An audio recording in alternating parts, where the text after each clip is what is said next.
Hey, everybody. It's really early. It's Tuesday, August 19th, 2025. It's 7:42 a.m. for me. Why are we doing this so early? Welcome to the Giant Bombcast. We were talking about Kirby at 7:40 our time, brother. Catch up. All right, I'll go like talk about Kirby or others in my own time. But welcome to the Giant Bombcast, presented by MSI. I'm your host, Jan Ochoa. Slowly waking up, but he's ready at the crack of dawn, and even a little bit before that. Co-captain of the ship, Jeff Grubb. I'm wired, Jan. Ready to go. He's our man in the mainframe. He is within all the systems. He's got his tendrils, and he's seeking data. Jeff Bakalar. That's right. I am addicted to data. That is the only purpose I have in life. I scour the universe looking for data because, I don't know, that's a fucking storyline. He's constantly FaceTiming every single person he's ever met, and that's not awkward at all or not out of character. Dan Reichert. I'm right-clicking every camera and drone in the United States and commandeering it. Oh, you got a drop-down menu, bro? I got a drop-down menu. You can just do that. You just right-click everything. It's great. Amazon Prime Air. It's the future of delivery. That's right. He's the baby daddy of the podcast. Your father doesn't respect him until he flies a drone through an office and delivers one USB drive. He's the bad boy of games media. Also, sorry for spoiling the Amazon movie War of the Worlds. Oh, you can't spoil the fun that is that movie. It. Nothing will prepare you for it. Mike Minotti. It turns out it's all about family. Salumi familia is what they say in Now, the world. Now, before we get to the bands, gang, we are presented by MSI, and I do want to give a special shout-out. You'll hear more about that later on in the first ad break, unless you're a Giant Bomb Premium member. But if you are heading to PAX West, MSI is going to have a booth number 1109, and they're rolling out the latest and greatest cutting-edge graphics cards, brand new MOBOs, and high-performance components. But yo, because you're part of the gang, our gang, you roll up to that booth and you whisper to him like, yo, Giant Bomb sent me. You're going to be entered to win a brand new shiny MSI MOBO and other free stuff. So if you're heading to PAX West, holler at the gang at MSI and holler that you roll with us. Now, I put this movie on because you guys forced me to. They did this to us. We all got together in the last few days, and we all separately, or actually Mike kind of watched with me. I started at the same time as you guys, but I was on my phone in bed, so I couldn't actually watch you stream it. So I was watching in spirit. Do you have headphones in, or are you disrupting the sleep of others in your household? I had headphones in, yes. Okay. No, yeah. I was like, I'm going to try. I couldn't put it down. It was great. It is. Well, yeah, I did see on Letterboxd, Grubb, you gave it 5 stars. I gave it the lowest possible score, yes. A half star. I did not rate it. I did not rate it. Oh, yeah, it you gets just zero stars. I think you just said this is insulting. I just wrote insulting. Yeah. And meanwhile, Mike Minotti calls me at 2 a.m. And defending the film. No. Yeah, no, I don't know if I was ever more upset at a poll than when you asked your chat if this movie was worse than Love on a Leash, and it was almost a landslide saying that War of the Worlds was worse than Love on a Leash. Oh, that's a skill issue. You guys are bad at watching bad movies. I've never respected Jeff Grubb more in the over a decade I've known him than when he came out and gave this movie 5 stars. I love this movie. Bravo. I'm very happy so it exists, but I'm not. It is maybe the worst thing I've ever seen. No, I think it's amazing it exists, actually. No, I don't think this movie does not deserve the ironic absolutely comedy. 1 million it does. It's so good at being a bad movie. No, but that's the thing. I don't even think it qualifies. Movie. I don't think it qualifies. I don't want. This made me want to destroy beautiful things. That's art, baby. What part hurt you the most, Bakalar? It is insulting on a level that I don't like. It's propaganda. Let's be clear. Oh, It's straight up propaganda. For I guess. I mean, It I don't definitely even. is. I don't. I think it's but, a pro-surveillance state and pro-Amazon movie. It's definitely pro-Amazon, and it definitely says, like, look, the problem isn't the surveillance state. It's the wrong people are using it. Yeah, we can't let the government have it. Oh, you are It's giving it gotta be so much Amazon. credit. You are giving it so much credit. You are injecting a level of cerebral consciousness into right. this film. None of these are good. That's not a good point. That's a terrible thing to say. Like,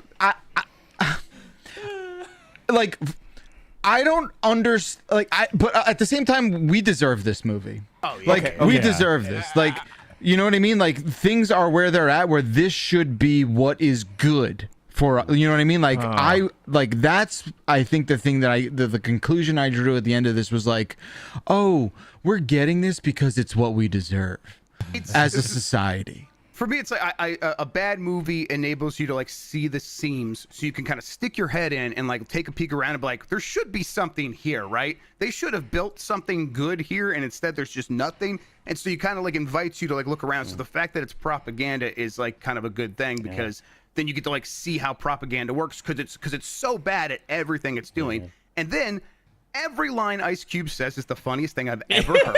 montage. I can't believe they forced him to look at a camera lens for 90 minutes. Insane. And then when when he gets in the ship or whatever he's in at the end of the movie, like Independence Day, I like couldn't sit down. He does the Metal Gear Solid 4 microwave crawl. Yeah. When he says, move, bitch, get out the way, which is not even his reference. No. And you could tell that was like a pickup line, because like they don't have him actually say it in the movie, so it's like happening like when you can't see his mouth. They're like, this is a good one. We got one here, guys. Sorry, wait, does he go on to an alien ship? I No, don't no, remember he that. goes into like a data center. It's like a server At room. or DHS. something. Whatever Yeah. but yeah, he's like sitting in the like a seat though, and he looks like he's like piloting something. Yeah. You see they actually took real footage of catastrophes and stuff and Oh, just that doesn't bother CGI'd me. in, That doesn't bother. At this point, you're going to be mad at that?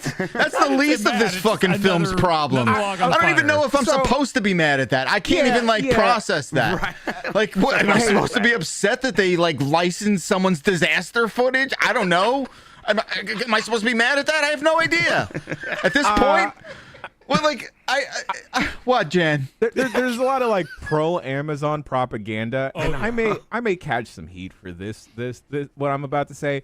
But yo, if my daughter is an award-winning scientist that creates like a viral code to hack DNA, I'd be upset if she was dating and had a baby daddy that was an Amazon delivery driver. I'm gonna be honest. But the important thing Wow. posed by this movie in 2025 is, would you accept his Facebook friend request?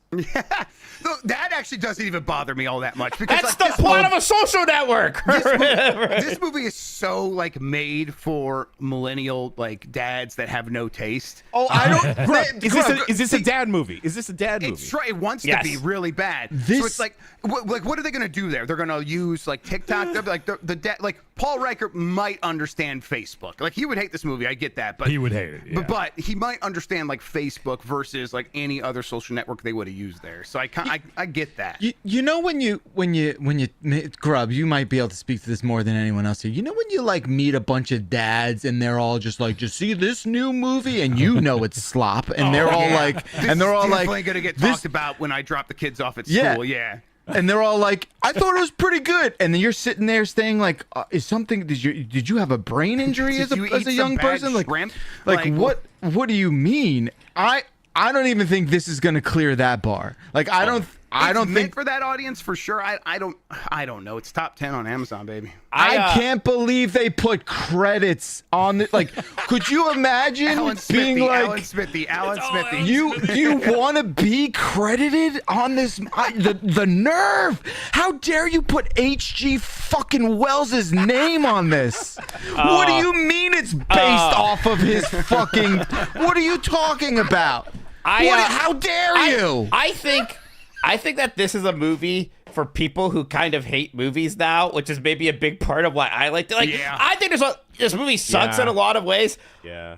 I think that a lot of movies people also like these days suck in similar ways that they're not so willing similar, to you're right. admit. Wait, Yes, that's exactly wait, Mike, dive into Yeah, that. unpack What movies that, unpack people that. like are similar to this. To be fair, it has the plot structure and like the characterization of all the characters around the main character, the fact that it's propaganda, all that stuff is like just 100% in most Hollywood blockbuster pictures. I can't believe how much you're using that propaganda word. It's blatantly propaganda. But I think you're giving it an undeserved sort of like compliment. No. But I think it's like a new Jurassic World movie came out and made $1 billion, right? And I just don't know if I just don't know if you can convince me that's better than this, Jan. I don't know. Are you saying the average movie these days? Like, I just saw Weapons and I thought that was fucking awesome. Okay, Do you think? let me say this is a me thing. I have not seen Weapons. I will never see Weapons. I don't know what it's about. It's promise you that if I saw Weapons, I would not enjoy it as much as I enjoyed War of the Worlds. No, Chad is right. Propaganda is too high of praise for this movie is weapons grade abysmal. In a way that this could be used as torture. This could be used as torture in certain circumstances. When I think of propaganda, I think of actual war stuff and news stuff. But this is just crass consumerism. Yes, right. But it's like corporate propaganda repeats the propaganda that's been fed to it. So that's what this is. This is part of the propaganda machine. But so is every Hollywood movie. That's not some weird it just happens because someone's like, I'm going to write a script. Who should be the bad guy? I don't know, the government. But what are we really trying to say here? I'm going to say something. It's base. It does feel like you gave AI a prompt and was like, make a movie, right? I'm pretty sure AI wrote the script for this movie. The Ice Cube's boss in the movie, the DHS dude that is secretly running. Agent Coulson? Yeah, Agent Coulson. Yeah. Agent Coulson, when he's first introduced into the film, he's sweating. It looks like he just finished having a little JO session by himself. Jesus, Jan, you really looked into weird corners in this movie. I think they're implying that he's just from the gym and immediately came to this call. No. No. No. I like the part where it's they were clearly doing more ADR. He has so much surveillance. That dude is getting fucking freaky. All right. Oh, okay, that's true. Okay, he is violating so much shit. You're right. I'm aboard now. I like the part where it's clearly they needed him to say something different, but they didn't want to get him back because they have to pay him money. So they just had the buffer of the video be really bad, so that the lips didn't have to sync up to what he was saying. Yeah. It's oh my god, there's so much shit like that in this movie. For people that don't know what this is and just hear us ranting about this immediately, keep in mind this is all a movie on Zoom calls and Facebook windows and Google Maps and Amazon cards. To be fair, people have made good versions of that. Yeah. Searching was very good. That is a thing. It's a small genre, but it has been done effectively. Yes. This movie is beneath everything. It is insulting on a level. I think it's the movie we deserve. I think it's 1,000,000% the movie we deserve. I just said that. I said that a few minutes ago. We absolutely deserve this. I also don't understand how every brand was like, yep. Go ahead. Spotify, Microsoft. They don't care. I don't care. I know, but I think at some level they do because you still want to align and you still want to license out your thing up against something that you don't have to have nightmares about for the rest of your life. I just think there's a certain threshold that you're willing to accept, and I am maybe because Amazon was sort of the driving force of this thing. I don't know. I just find that crazy. I can't tell if this movie costs $40 or $1 million. I don't know. I saw Fantastic Four the other weekend, and I thought, that was good. It was fine. Fucking good. But Jan, I think there's so much more. Maybe value's not the word. I'm much happier this movie exists than MCU movie number 47 or whatever. I'm sorry. No, okay. I'm with you on that, Mike. I'm with you on that. I don't think that's necessarily. No, not a brave take, but I get it. I mean, okay. I Sure. have more joy out of watching this and talking about it than I have literally any Marvel movie. So I am with you on that. Stacey said this last night after I came back to the bed and I was visibly shaking, and she's like, "What happened? What happened to you?" And I'm like, "I've had to watch that War of the Worlds movie that." And I was hoping you made her watch it too. Oh, no. Come on, I'm a good husband. And she's like, wow, it really makes you appreciate something like a Sharknado, where you're like, wow, yeah, you're kind of right. This is beneath any sci-fi channel movie.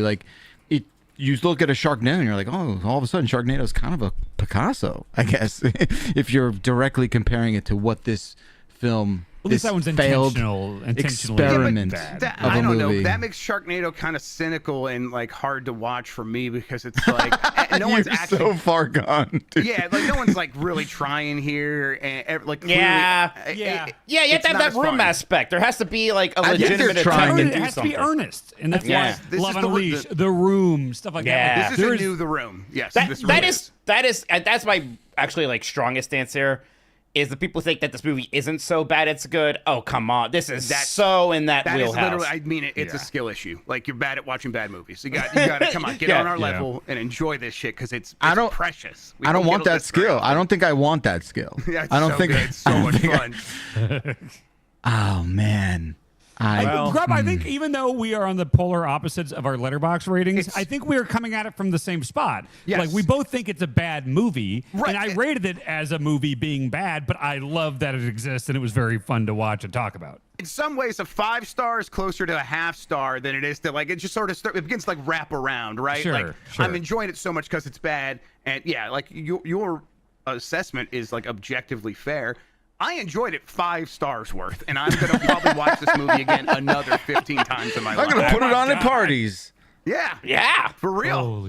Absolutely. You know, it's like, I need heard a thing not too long ago about how like Netflix or like the streamers were like intentionally trying to start making creative that would be good for second screen viewing, like stuff that you just don't even have to pay attention to, and it just exists in the background while you're on your phone or whatever. And like this almost feels like something like that, where it's like it would just exist in the background. People are like, yeah, I don't know, there's aliens and Ice Cube and I don't know, whatever. Like it's terrible. Yeah. The whole time I was watching this, I put this movie on last night, and my partner just goes, "Why the fuck are you watching this? I thought you said this was supposed to be terrible." I just quietly look over at her and just say, "Ian told me to," and then she just nodded her head and was like, "Oh, okay, sure." But It's a crime. I just think it was like an actual illegal crime, and people should be made to pay for it. 100%, I think that we could do this movie. Oh yeah. Well, right, and it is public domain, right? War of the Worlds. Yeah. War of the Like Worlds, we yeah. could just shoot a thing and put it on YouTube and call it War of the Worlds. Put it on Amazon. Here's what Like, we do, all right? We just go for like half of a regular Bombcast, so that's like 90 minutes already. We'll just improv the whole thing, right? And then we'll go in later and edit it. Okay. And just, can you put some aliens in there? Yeah. That's in totally. like editing afterwards. Let's just steal seeds from the movie War of the Worlds. Well, here, let's for just the now. I mean, alien. we're recording one right now. Can we all just get some quick pickups that Jan can use? Here, okay. Yeah. You know what I I'm like? gonna start one. Hang on. Surprisingly, I'm not. No, That's Mike, crazy. hold on. Oh, okay, Dan, I need you to take that again. Okay, hang on. I'm gonna type. Ready? So. Damn. Oh, that's crazy. No. Nah, man. Okay. All right, I got some. Grub, Can I grub, can, grub. can I do the right clicks? Yeah. Booyah! Oh, that's what I'm talking about. Go to hell, alien. All right, that's what I got. All right, give Jan more to work with. Come on, Mike. Give him some Okay, stuff. I want to do mostly like concerned looks. Yeah, He touches his glasses That's good. for 45 minutes. Oh, this is an man. audio podcast. Okay, I'll make the Listen. sounds of concern. There was one realistic thing in this movie. Okay. Now we need a little bit of diversity here. Jeff Backlar in like a foghorn leghorn accent. Can you say, "Baby, don't do it. Don't go"? Oh, baby, don't, I said, baby, don't go, baby.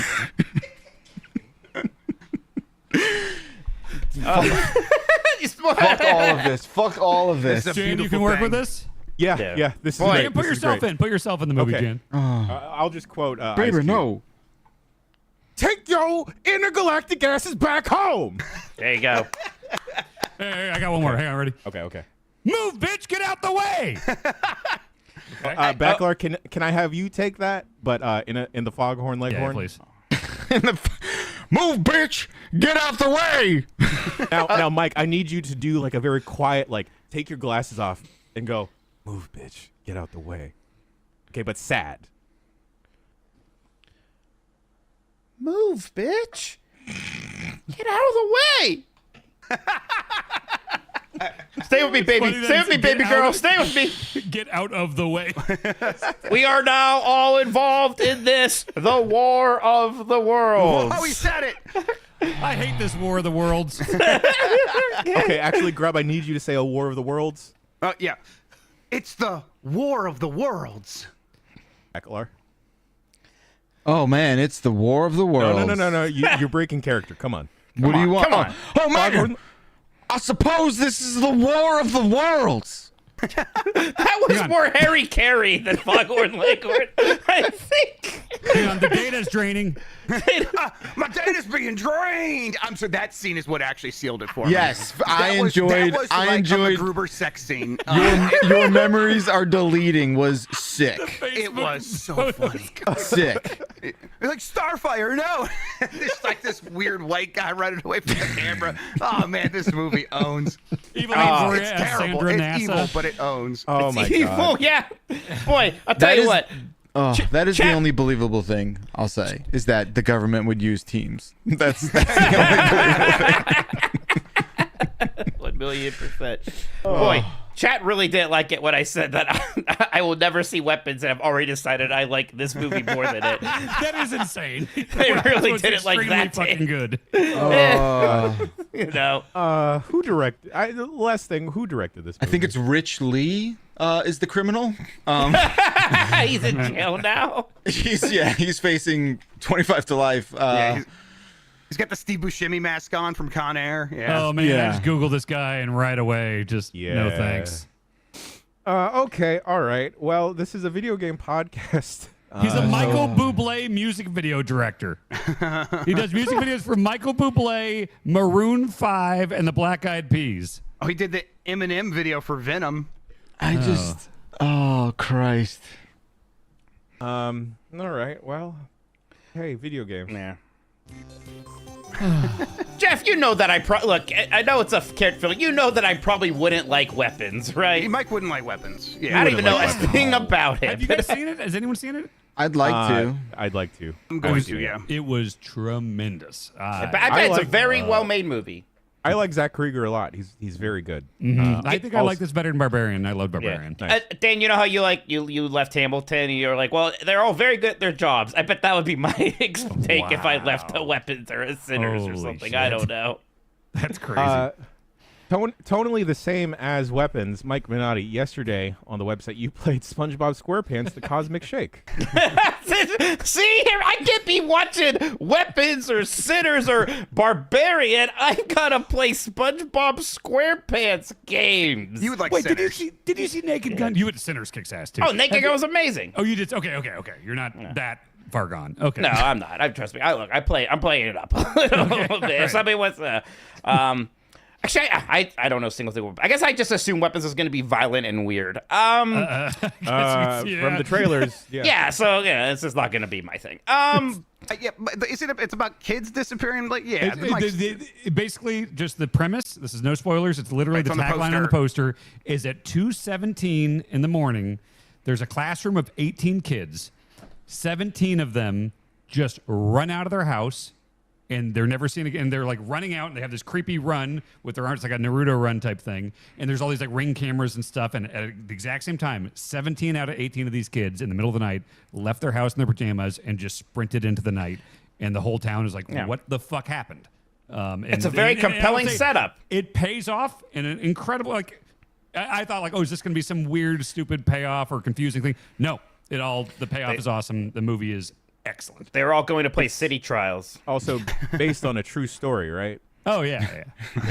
Oh, yeah, that's one The of those. biggest Okay, I like that. quotation marks. Who lives in a pineapple under the sea? I think it's Mike Minotti.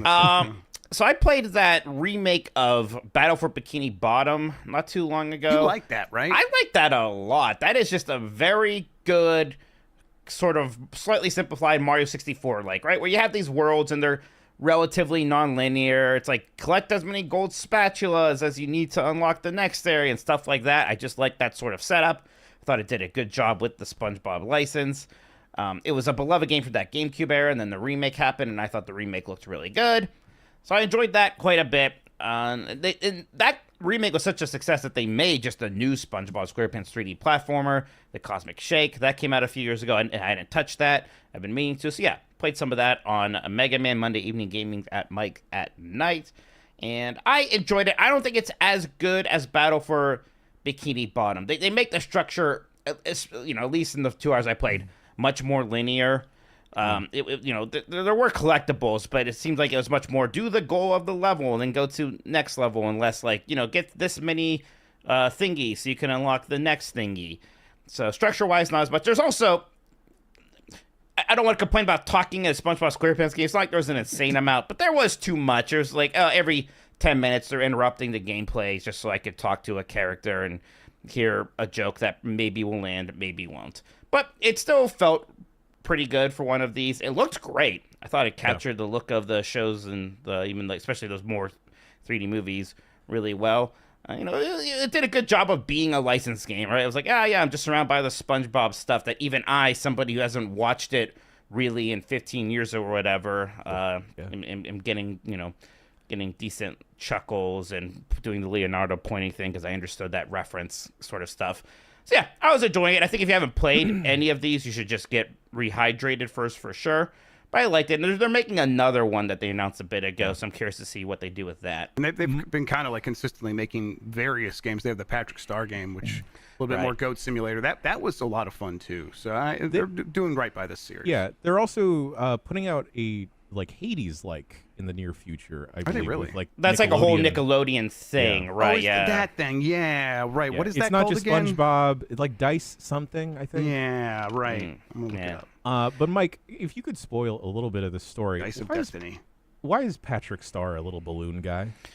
Yeah, you find some you find like a fortune teller lady, and you buy special bubbles from her that make your wishes come true, and you blow too many of them, and you alter the fabric of reality, and a bunch of people disappear, and you have to find them, and it opens portals to other worlds, right? So that's, why you have the levels. But yeah, Patrick Star also just turned into a balloon. It's just so that he can kind of be a Navi in He's this just game. a Luma, yeah. He's your side character there, yeah. God, I love that voice actor. I love his voice. I forget his name. Yeah, he's been on a few things. He was what's his name's dad on How I Met Your Mother. And he was Jason Segel's dad. I pop really hard in Hunchback of Notre Dame because he has a very small part as just one of the doofus soldiers early in it. He just is exactly doing the Patrick Star voice for it before that show happened. It's great. I just Googled him. Is this Dauber from Coach? Yeah. Oh, wow. Yeah. Dauber from Coach. I forgot about him being on Coach, which is where I should know him from. You all remember Coach, right? You know Dauber? I do a bad Patrick Star to annoy my kids. Hey, Addie, how you doing? Oh, she immediately looks at me so mad. She gave you the finger, didn't she? Yeah, basically, yes. I remember last Comic-Con, we had the at our little booth, we had the SpongeBob cast come in, and it was just amazing seeing them all just snap into character and just start singing out of nowhere. Jesus Christ. His name is Bill Baker? Dauber. Bacon? He's Dauber. Oh, okay. Yeah, when I think of Coach, I also think of the great pantheon of shows like Coach, Becker, that's it. Night Shift. Night Court. I feel like Becker is at least 20 years later than Coach. It was. Yeah, Coach That's why it's the great. 80s. It's the great pantheon, is why. Yeah, the Mount Rushmore of just those two. Murphy Brown. Nice. Yeah. Was Wings? Did they work at an airport or were they? Yes. They work at a small airport. Wings was in the Cheers universe. Was it? Was it? Yeah. Okay, I don't mean to bring this back to War of the Worlds. Please. But do you think we could make / fake a sitcom that is all in that style? Easy, right? Yeah, you just literally need 3 cameras. That's it. Right. Is it 3? Yeah. We 3 have cameras. everything. No. We don't even need 3 cameras. We have. I want it screen style. Yeah. Oh, okay, we're gonna do War of the Worlds for Wings. I forget which episode. Somebody had to just make a sitcom like that during the pandemic, right? They tried to get that going. Yeah. They made it was mostly horror movies. We're going to do a seance over Zoom, and then a creepy guy showed up. Yeah. As an SNL apologist, though, that was a rough season. I didn't watch that one. Yeah, don't, Dan. You don't need to go back. Speaking about platformers and beloved characters, Jeff Grubb. Yeah. I'm sorry. You're doing this to yourself. Yeah. Because you checked out Bubsy in the perfect collection. Yeah, I got a little preview to check it out. Audie handed it to me, said it's good to talk about. So here we are. This is the one that has Bubsy 3D, but it has Bubsy 3D refurbished as well as a separate entry in there, and it now has analog controls. And it's still a really bad game. It's still it doesn't fix it. Listen, it fixes a lot. Like, the game is now playable. I expect people to now go play Bubsy 3D, come to me and be like, that game wasn't that bad, and me to have to like hold back It's like violence. a Daikatana situation. Yes, it's going to be even worse now because this is like significantly better. It's still a bad game. The controls are, yes, you do move around now with the stick in the way that you would expect a 3D platformer to move, but Bubsy's still underneath all that, still kind of has the same jittery movement, and so it's tough to dial in and do specific precision platforming, which that game always required, even when it had the insane digital controls. Now, the new controls, do they, would you say we're getting closer to like a Croc or Gex level? Like, are we there? Glover? I played Croc recently when they just re-released that. And, I think it controls a little bit better than Croc even. Like, you just have more, at least you have more freedom. Like, it's just, you feel like you can run around a little bit better. It's still not great. But that game always had a look. And I was just like, man, this has they weren't going to do games like this for a very long time because we're going to get more effects in here and be able to do a lot more. So them kind of just like working with what they had and kind of putting a flat colored texture on everything. It just has kind of a stunning style still. So I enjoyed going back in there and trying things out. And I beat that first level in like a minute. So I bet people are. Oh, and it has like rewind and all this other stuff that you would expect from a modern collection. So I do think a lot of people are now going to finally beat this game. And this is the way to play it, I guess. I don't recommend going back and playing it the original Blight Club way. Now, gun to your head, is Bubsy 3D refurbished a better game than Rascal for the PlayStation 1? Oh, wow. Yeah, probably. Yeah. Wow. I mean, I think having analog movement in a 3D platformer is just like, I think every single one of those is better than any of the ones with D-pad controls, and that would include Rascal. D-pad tank controls in a 3D world. Tank controls. Oh, God. They're going to fix Rascal next. It'd be amazing. I would love to see it. I love when they take these old games and like apply modern controls. I just want to see what it's like. This is a really good use of that. So yeah, cool stuff from Limited Run. Sometimes it can be really eye-opening too, because I think in like 2015 or so, they re-released the RE1 remake, and they added it so you could do analog controls. Yeah. And I played through it, and I switched to the analog controls, and it's like, no, I think the tank controls were the way to go with this. And I was always a tank control defender, but it was so interesting to play it with new analog controls and be like, I don't think this feels as good, Yep. Yeah. And it's like, and here it's like, well, clearly this is the right answer, and they just didn't know any better. It's like, well, what would the world have been like had they figured this out in time to put it into the actual game? So yeah, informative. It's like, again, it's like one of those things where like having something that's bad enables you to kind of go in there and see where things are missing. And this was just so obviously bad in terms of the controls that getting the stark reality of what it could have been is really eye-opening as well. Speaking about furry creatures as main characters in video games, gang, I'm gonna report cyberbullying right now. I think the team at PlayStack has it out for me because for you.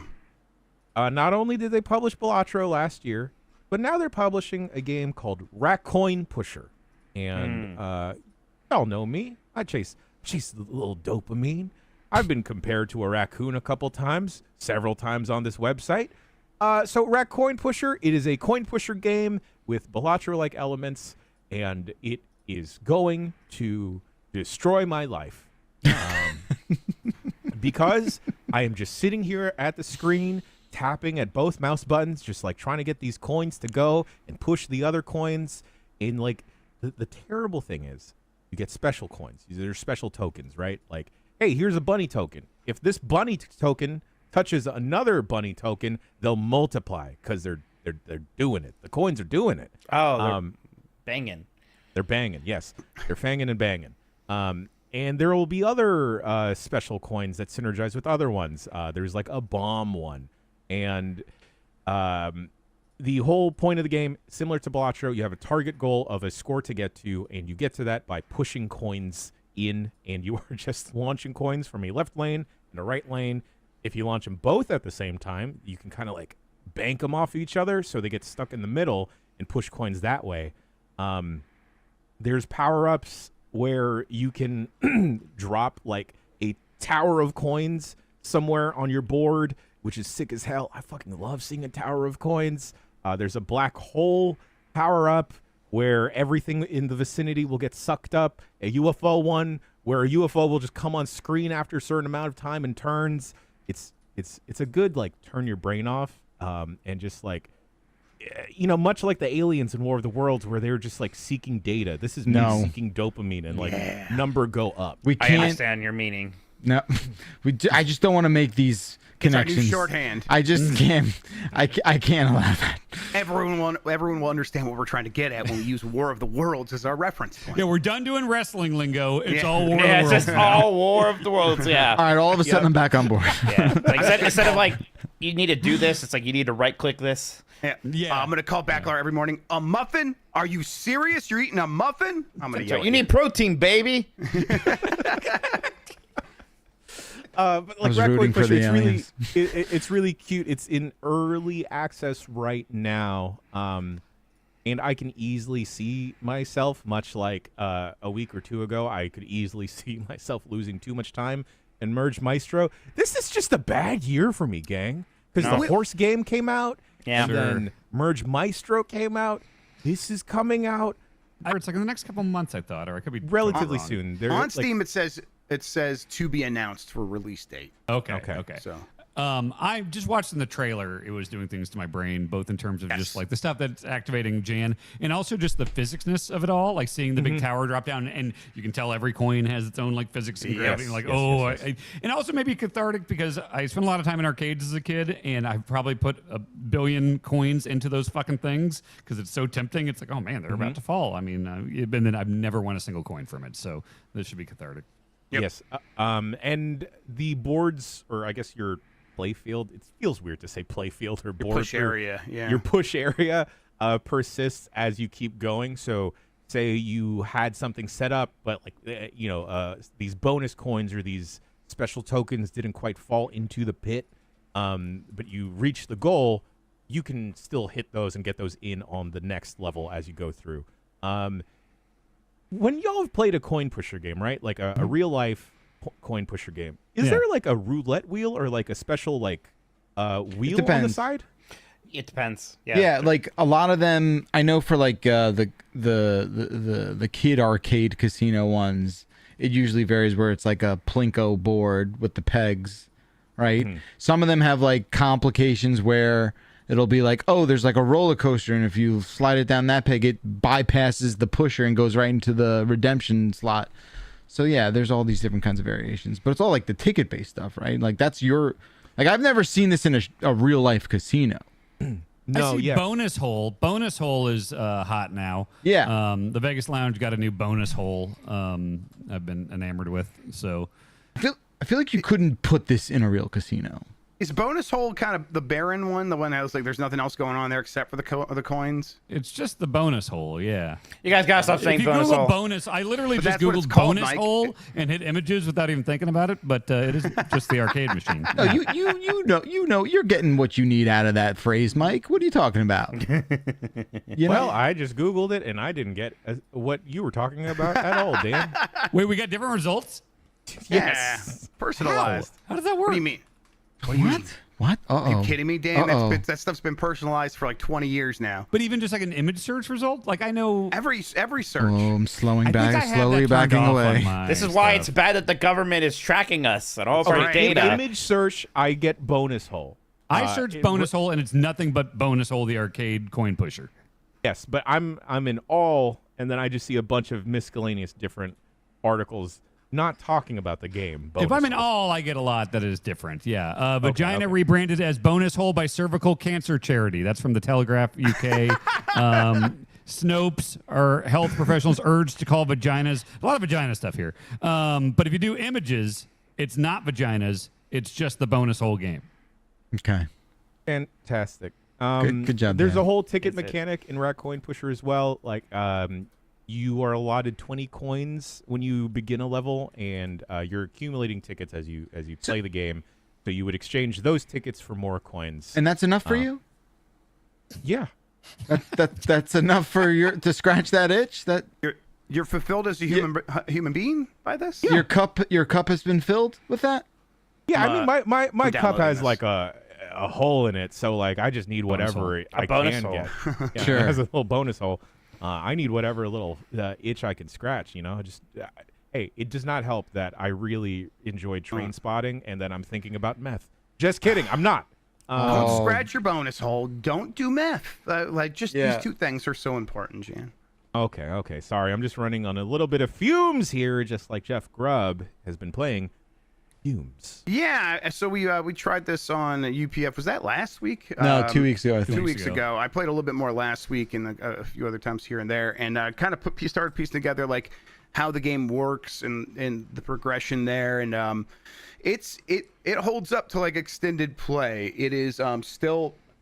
I do believe it's early access, but yes, and so like you could see where they're like sort of developing the structure around all the cool stuff, and you can also see how like the UX is a little bit confusing. There's parts where it's like, wait, my guns just won't work. It took me a while to fix that, but I got everything figured out and was just racing around and going from like one cloud, like these dark clouds that hover on the map, and you drive into them and they start an instance where now you're taking on a boss and their minions, and so you just got to shoot all the minions and then take out the boss, and then when you get done with that instance, they drop a bunch of goodies, and then you can take those goodies to the spy hunter truck, drive up into the back of the truck, apply those goodies, or maybe or like there's an upgrade system where it's like you have 6 of these, you want to combine them all and like slowly increase their letter grade so they work even better, the one that you actually have equipped to your car. It's like, yes, I do want to do that, and then I'm going to go back out there and find another one of these clouds and find another thing, and there's like other distractions on the map or other like sort of ways of interacting with the world,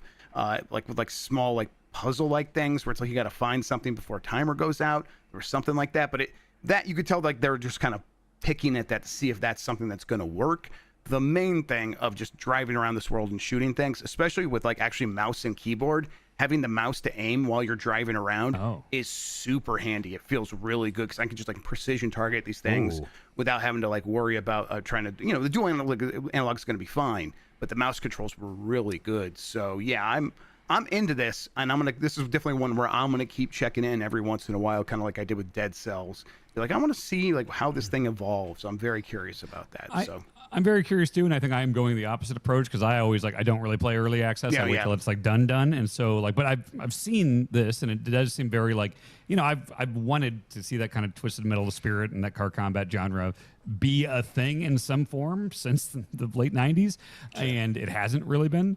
And this does seem to be hitting all like the aesthetics of it look awesome, and yes. I do think that genre has needed some sort of shift up because like.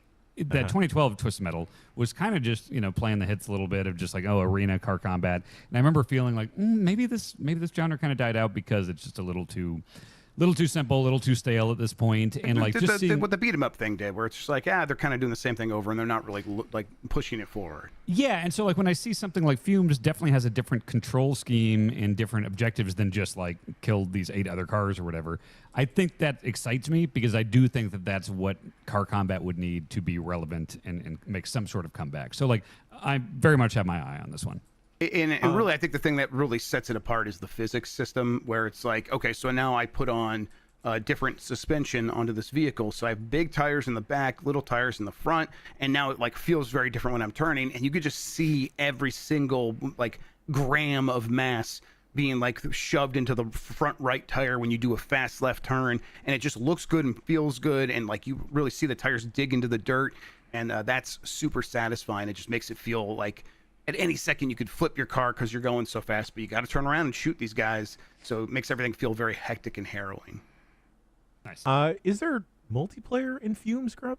Don't think so. Yeah, I don't think so. Yeah, not yet. It definitely seems like the one where like eventually they could do a co-op mode or something like that. Obviously, it could be competitive multiplayer, obviously, but I think would make sense to let you get in there with your buddies and drive around and take on these missions. It could totally work.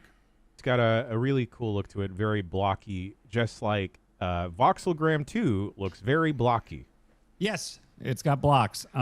If you're like me and you've wanted a Picross 3D forever, Nintendo doesn't seem to be wanting to make it, but the folks behind Voxelgram, they did it with the first one, and the second one's out now, and it kind of does follow the same thing that Picross 3D did from round 1 to round 2, in that it's got a 2-color system now. So it's got blue and green, so, you will see...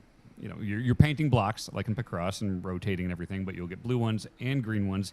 Definitely adds a certain level of complexity to it that I like.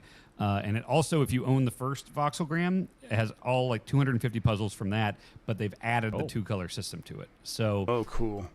I will say it was an issue I had with the first Voxelgram too, was that like if you're playing with analog sticks and everything, it's just like it just takes some real getting used to, like the rotating and deciding like what you're actually interacting with.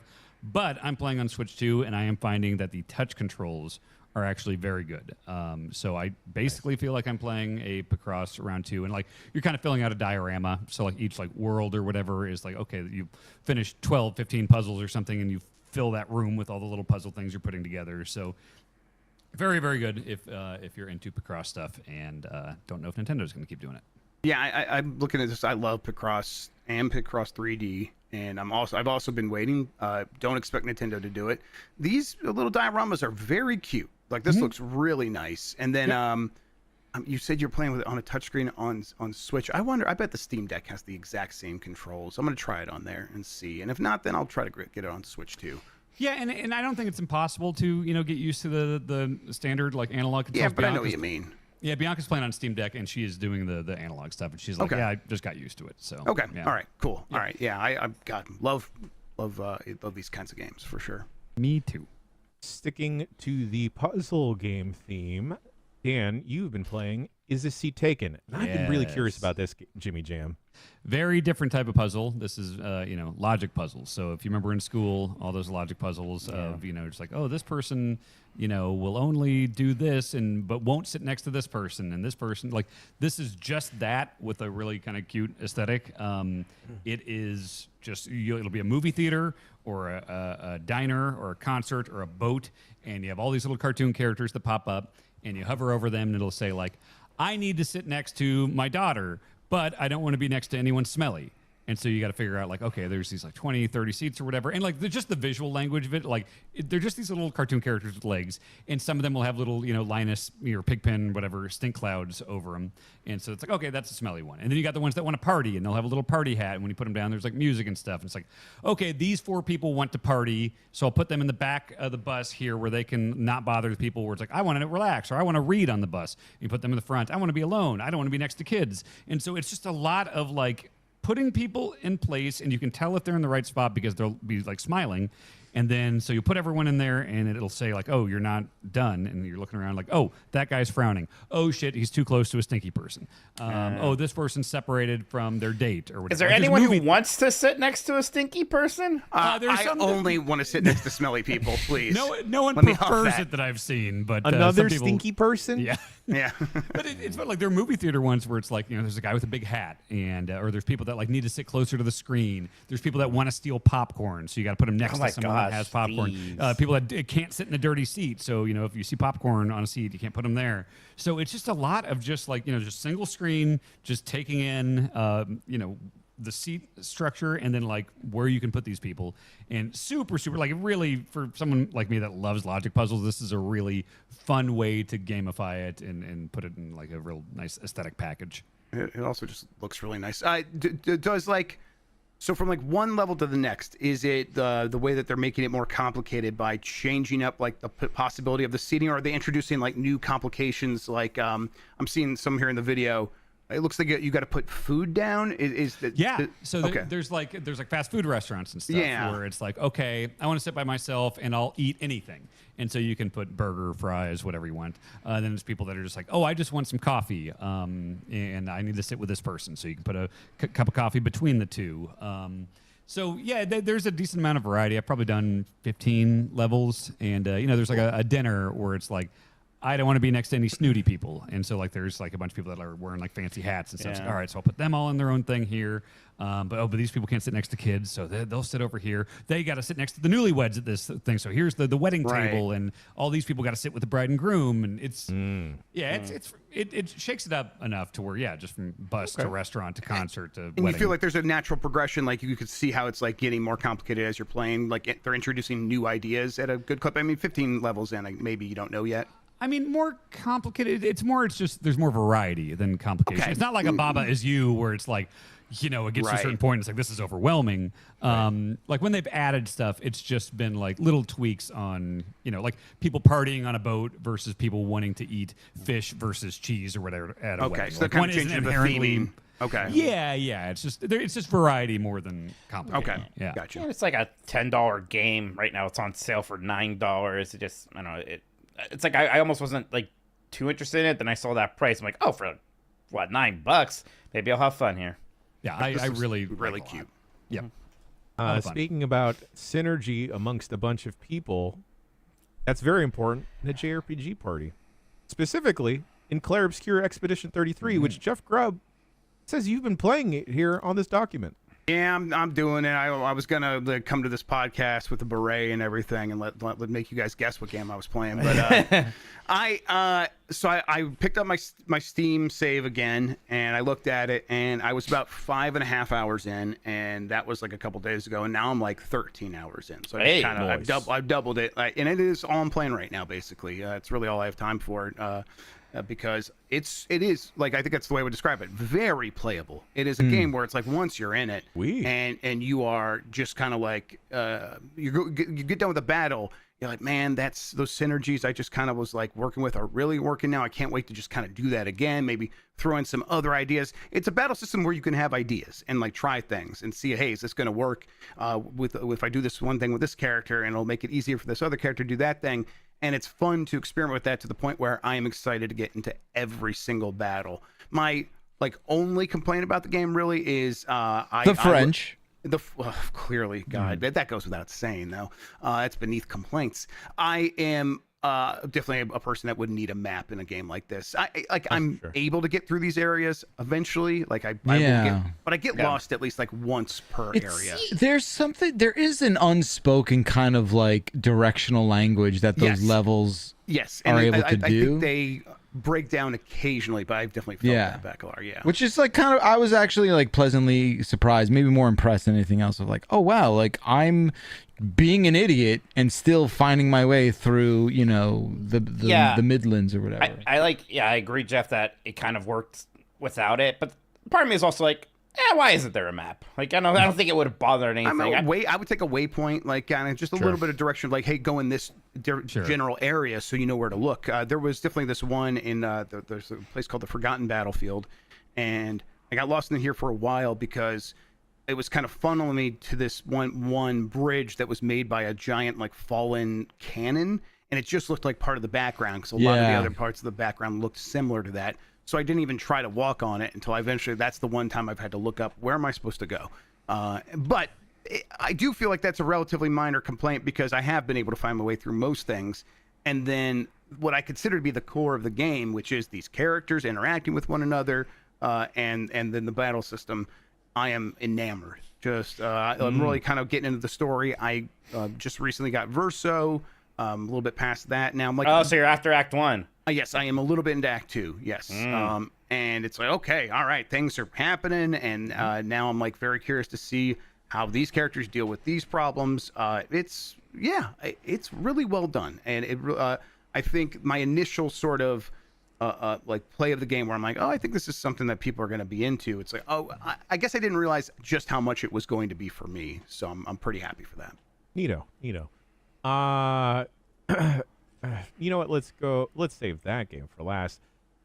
Dan Reichert, you've been playing Sword of the Sea. Oh, how's that, Danny boy? It is a lot of fun. I loaded it up last night. I think it came out today.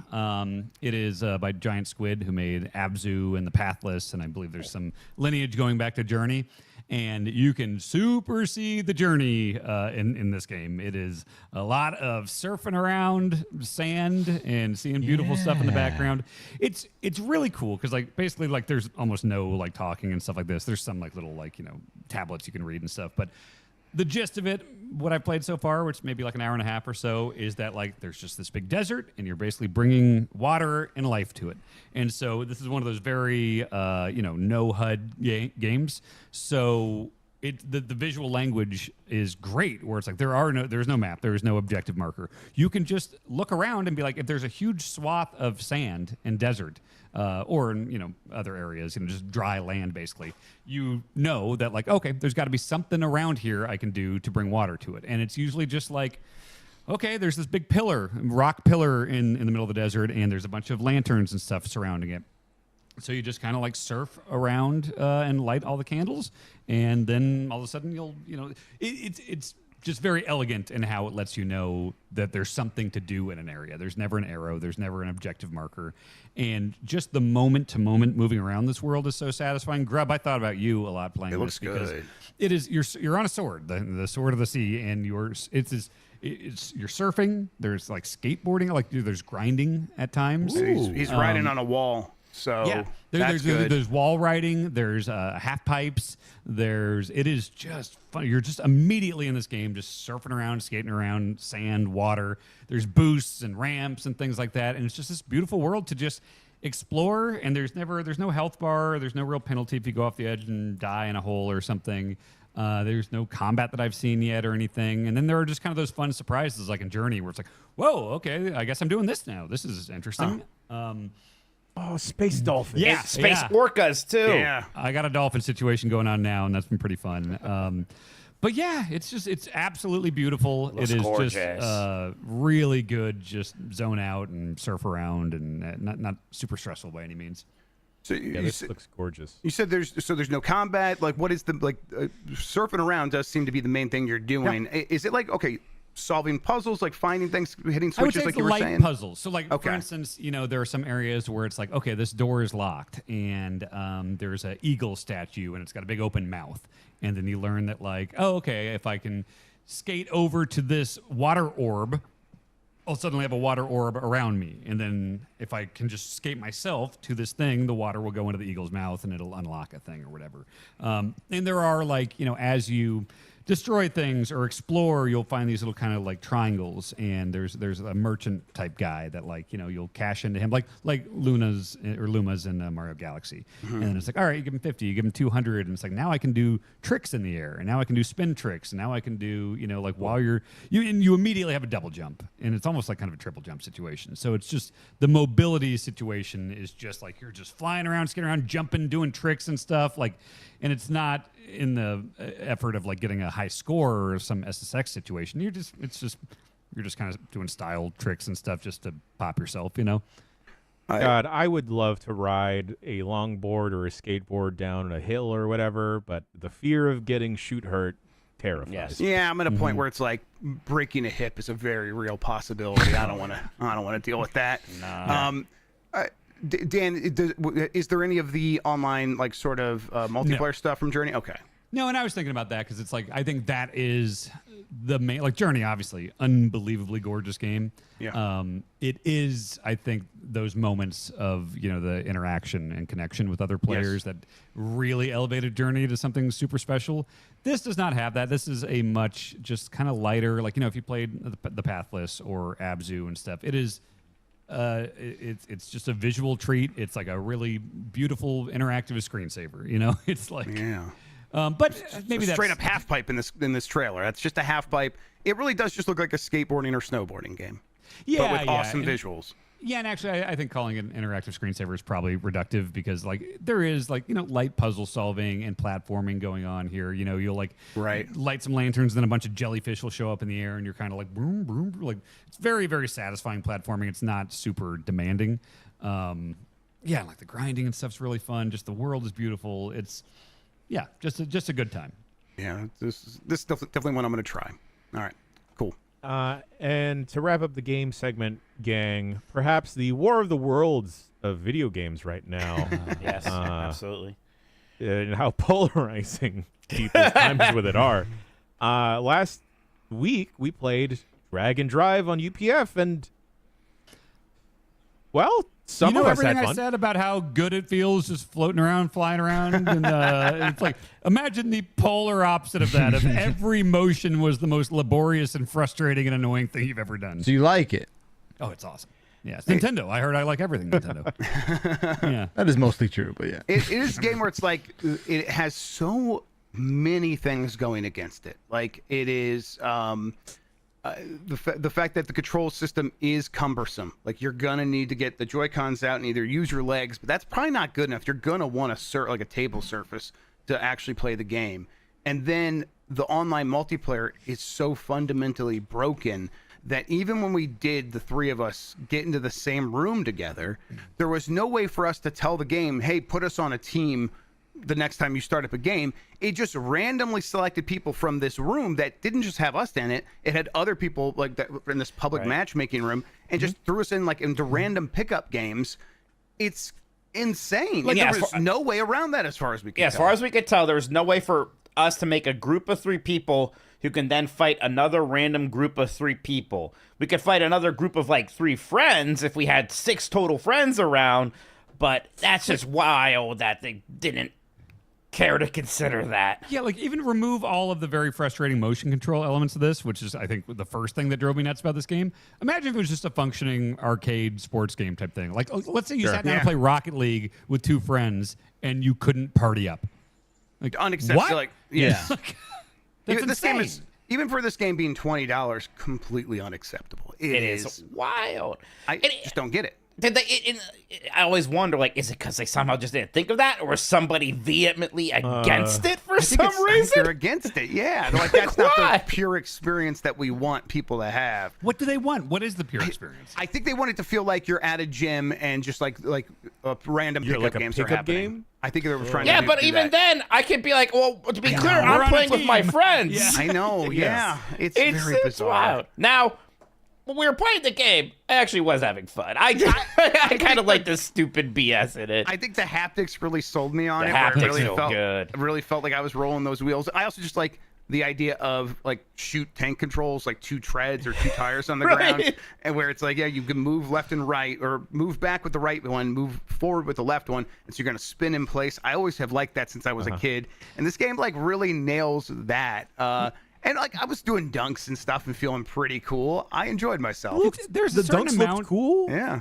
There's a certain amount of like actual like depth to the controls that I think is like I was learning and doing the tutorial that like if you hit the brakes and then you pull back on one side, you can do like a real like hairpin turn, and like it's like there was like a surprising amount of depth to the control. Like they thought they were making like an esport, but then they like everything around the game is like, well, you literally just can't play this online any way you want to.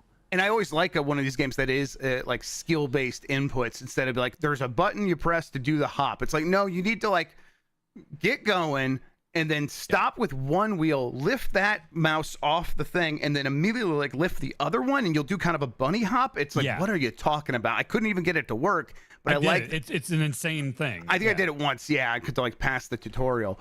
It's insane. I could never get it to like work in an actual game. Or there are like these challenges around the perimeter of the room in between matches, and there's one where it's like try to like do the one wheel ride through this area, because if you get one wheel over here, it's going to be in sand, so you'll be really slow when you go up against everyone else. Couldn't get that to work, but I'm glad that they have made it weird with in terms of the controls. It's just everything else is weird as well, and that sucks. Yeah, it looks like a very dour looking game too. Like everything's so not a lot of dark. personality. More Not like a lot of Grab and juice. Drive. Shit. Get him, Dan. Oh, that's pretty good. Drab. That's nice. I love Should to write pop that a review Mikey. down. How would you like to write the sequel to War of the Worlds? I'm on. Oh god. Dan, you could knock out the sequel to War of the Worlds in like 20 minutes. Yeah, we do that in an afternoon. Yeah. All right, gang, we're gonna go take a quick break, and after that, Is that a Disney we'll World get you mug? some news. Backler? You're goddamn right it is, Mikey. Oh just yeah, for look you, at pal. that. That's the retro logo too. That's some hot shit. I know my roots. Come on. There you go. I'm the only adult at this company. All right, see you guys later.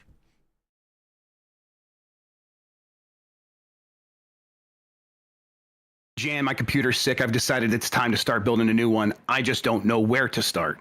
Grubb, if your computer is sicky poo, you got to start with MSI, which just dropped something big in its brand new Z890 and B860 Intel motherboards. Are those the motherboards that unlock the power of the Intel Core Ultra Series 2 CPUs? Yes, sir. These Mobos, as we're calling them on the streets, are powerhouses for gaming, streaming, and whatever intense tasks you need to throw at them.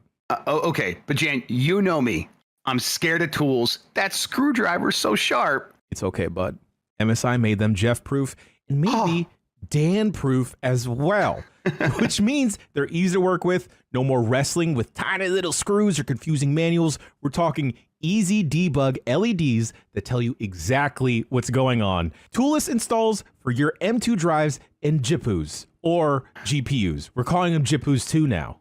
Okay, hell yeah. Oh, okay, yeah. MSI has that modern BIOS as well that looks like it was actually made for humans to use, not some relic from 2003. Give me more of that. Yes, that's right. It's going to be so easy to get secure boots on the ground. It's like PC building on easy mode, Grubb. And here's the best part.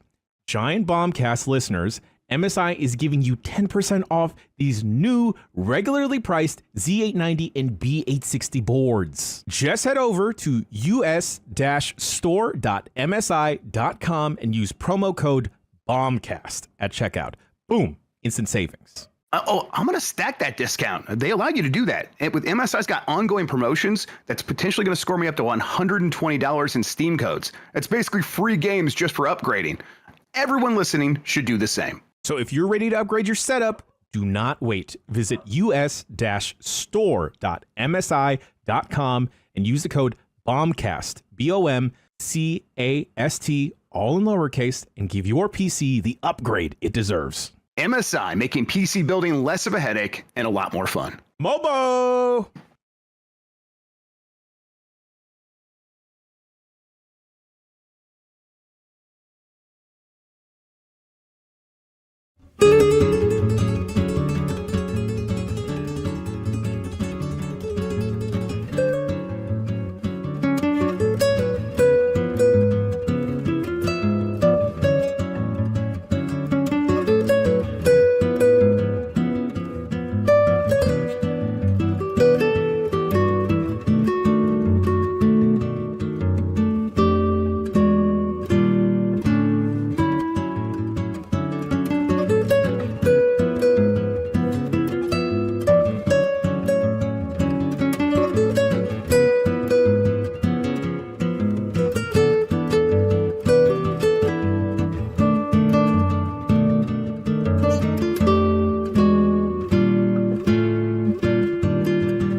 This is Jeff Grubb with the news.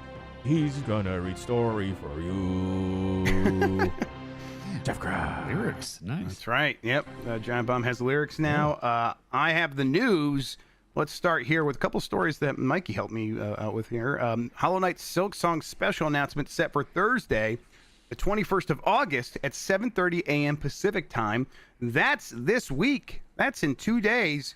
Do we have to burn the clown makeup? This is it, right? Yeah, it's a little weird because we have opening night live today, and we know I think it's going to be in both, right? I think we get the teaser in opening night live, and they say, come check out our equivalent of a direct for this game, or whatever they end up doing. Maybe it's just a bunch of info on a blog or something, but I think we still see it at opening night live today. Yeah, but it certainly feels like we're not getting through this week without actually getting a release date for this video game.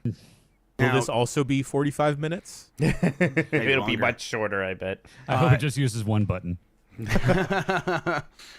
they're just going to announce that they're canceling it, so there's still a chance. Apparently, Schreier's going to have a story about this on. Did he say it was on Thursday as well? He said he's going to release a story on Thursday about this lengthy 7-year development process for this game. So it seems like they've also just reached out to him to give him access for this sort of thing too, if it's timed up with this video. So yeah, they're starting their marketing blitz here. This is a very real video game we're going to be seeing actual info about. I'm guessing we're going to be playing it this year. They might say 2026 after all. I don't know. But boy, yeah, after all the years of clown makeup and jokes and memes, this is going to be a real video game we can look forward to. If they do not make a reference to Spoon Heaven, I am boycotting this game. I agree. Smart, yeah. Yeah, that's probably the move here. I will cancel this game. Thank you, Jan. I appreciate it. Speaking of Schreier, who said that story was very fun. I bet the reason it took so long is they just wanted to make a very good game. Yeah. And now I'm looking forward to that. Yeah, like I said, Schreier had another thing here. Breaking. BioShock 4 developer Cloud Chamber is laying off an unspecified number of staff. So this is like a follow-up to kind of what we were hearing from him a little bit ago about BioShock 4 being in a weird state. They delayed the game because it didn't meet a certain internal check, and I guess the main reason for that was the story, according to the reporting. Although the leadership of the team was basically removed from the project, and now it has new leadership. Like when I talked about when he left, where was he at before? He was at working on Diablo. He was at Blizzard, yeah. He was at Blizzard. Rod Ferguson, industry closer. He's the guy you bring in when you want to get a game finished. Well, now he is working on BioShock 4. Former Diablo boss Rod Ferguson is taking over as Cloud Chamber's new studio head. More than a decade ago, he joined the troubled BioShock Infinite and helped salvage that game's production as well. So this is what he's known for. This makes it clear, they're serious about getting BioShock 4 done and out, which is something they said recently in an earnings call. But it's going to be like, well, I guess it's been a long time. You really going to do this thing? I guess so. I guess then the question is, Jeff Baclar, what do you want from a BioShock 4? At this point, oh, God. It'll be okay, buddy. I don't know if it's going to be. Heart. Don't forget. I do, and I guess I have Atomic Heart, the sequel. The pre-sequel, I think is what that one's called. Which will likely be out before BioShock 4 at this rate. Uh-huh. I don't know. I don't know. And, I guess the question is, are there people like me still? I like BioShock. I still carry a torch for BioShock. There's a lot of old people, yeah. Right? Is that what it is? Is it I'm a young old person. I'm with you, Baclar. That game's important. No, that's exactly what it is. I think there's a lot of people out there who think BioShock is important still. Yes. And when you say, hey, what is a really good game? I think BioShock comes up pretty quickly when you ask people that. Where was it in our century poll thing? I'm gonna look that up. Where wasn't mine? Yeah. Do you not like that game, Dan? Is that what you're saying? Dan I thought and Grubb it was a great don't. game. Oh. I reviewed it very, very strongly. Favorably? I don't dislike it. It's just it didn't hook me, and so I never really. I played probably 5 hours and was like, I don't know. Isn't it about how capitalism is bad? I thought you would love it. Yeah, but I already know that. but Grubb, BioShock and only BioShock taught me that.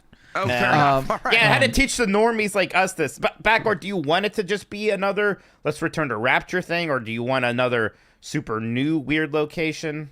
I mean, look, I think Infinite has aged like a diaper baking in the sun. Agreed. Yes, very quickly. So I don't want that.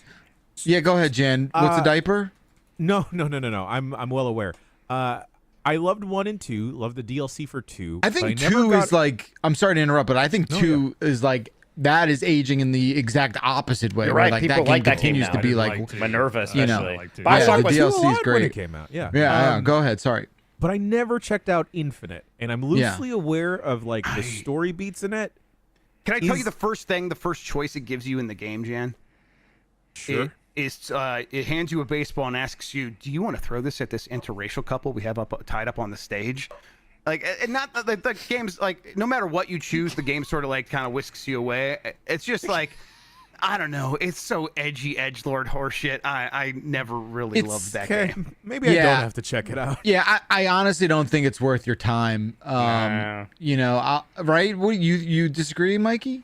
No, I agree with you. Okay, absolutely. Bioshock Infinite has a lot of problems. It feels good to play, I guess, but just a lot of other problems. Yeah, I also have like I have a weird, unique sort of personal POV on it, just because it's like I spent like 90 minutes interviewing Ken Levine about Bioshock Infinite on a podcast I did, and like the fallout from that was really weird. I just didn't like anything. I didn't like anything that like it just sort of rubbed me the wrong way and left a bad taste in my mouth. And I don't know.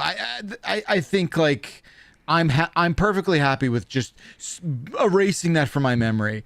You know, there's a lot of discourse about like, oh, how can anyone possibly make a Bioshock game and not be, irrational, right? In that whole thing. And it's like, no, I think you can do it. Yeah. It's not exclusive to one person. The whole bones of Irrational was that they made System Shock 2, and they weren't the people who made System Shock 1, right? Right. Right. Exactly. It's completely fine. Yeah, so and I do have a fondness for the on paper the concept of like a magic, utopian hellscape city thing. Like I think that is a cool idea. I don't know if they're going to just sort of I don't know how they redeem that franchise. I hope it should not be a direct sequel to Infinite. I don't want to see any of that multiverse crap. No. But yeah, like, if it's just another weird human enclave city thing, like underground, right? Like it's a bunch of caves now. I don't know. Maybe it's space. I don't know. Like whatever. I love mole people. Yeah. Okay, we could do like a Taco Bell Dennis Leary thing if you want. Yeah, Mole Man was the best part of Fantastic Four. So that's mole people. By the way, it was number 43 in the 100 best games of the 21st century poll. No, it's actually number 68 of the this century. That's Dan's poll. Okay. Oh, weird. That's Bioshock 1, yeah. Mm-hmm. Yeah, that's the only one that tracked. None of the ones made it, which is fair. I mean, the storytelling in that first game is really strong. It's really good. The presentationally speaking, it has an incredibly compelling first 15 minutes. Right? Peters out a bit by the end, but that opening is like an all-timer gaming. Oh, when that demo came out and it was just the opening, I was like, this is the greatest game demo I've ever played. I don't think I've started a game more than I've started Bioshock 1, just to like show somebody, Grubb, you were talking about this a couple weeks ago on Game Mess Mornings, but do you think we can't get a Bioshock 4 because people would say? Well, that my suspicion here was so the way it went down was this game was going through an internal check. They delayed it, and they said that apparently in the reporting that the reason was the story.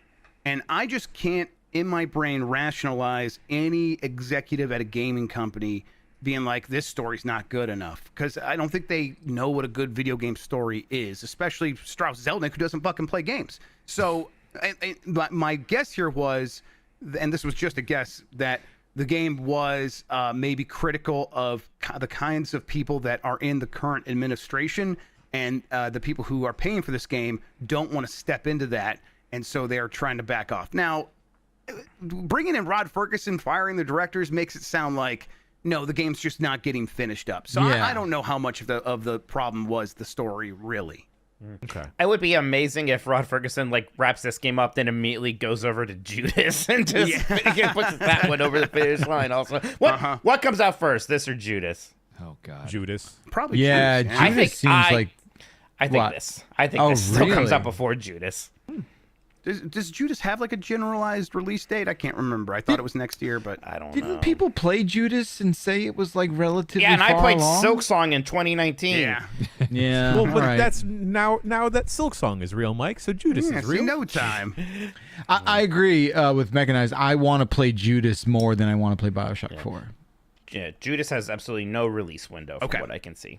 All right, fair enough. All right, either way, Cloud Chamber going to keep making Bioshock 4.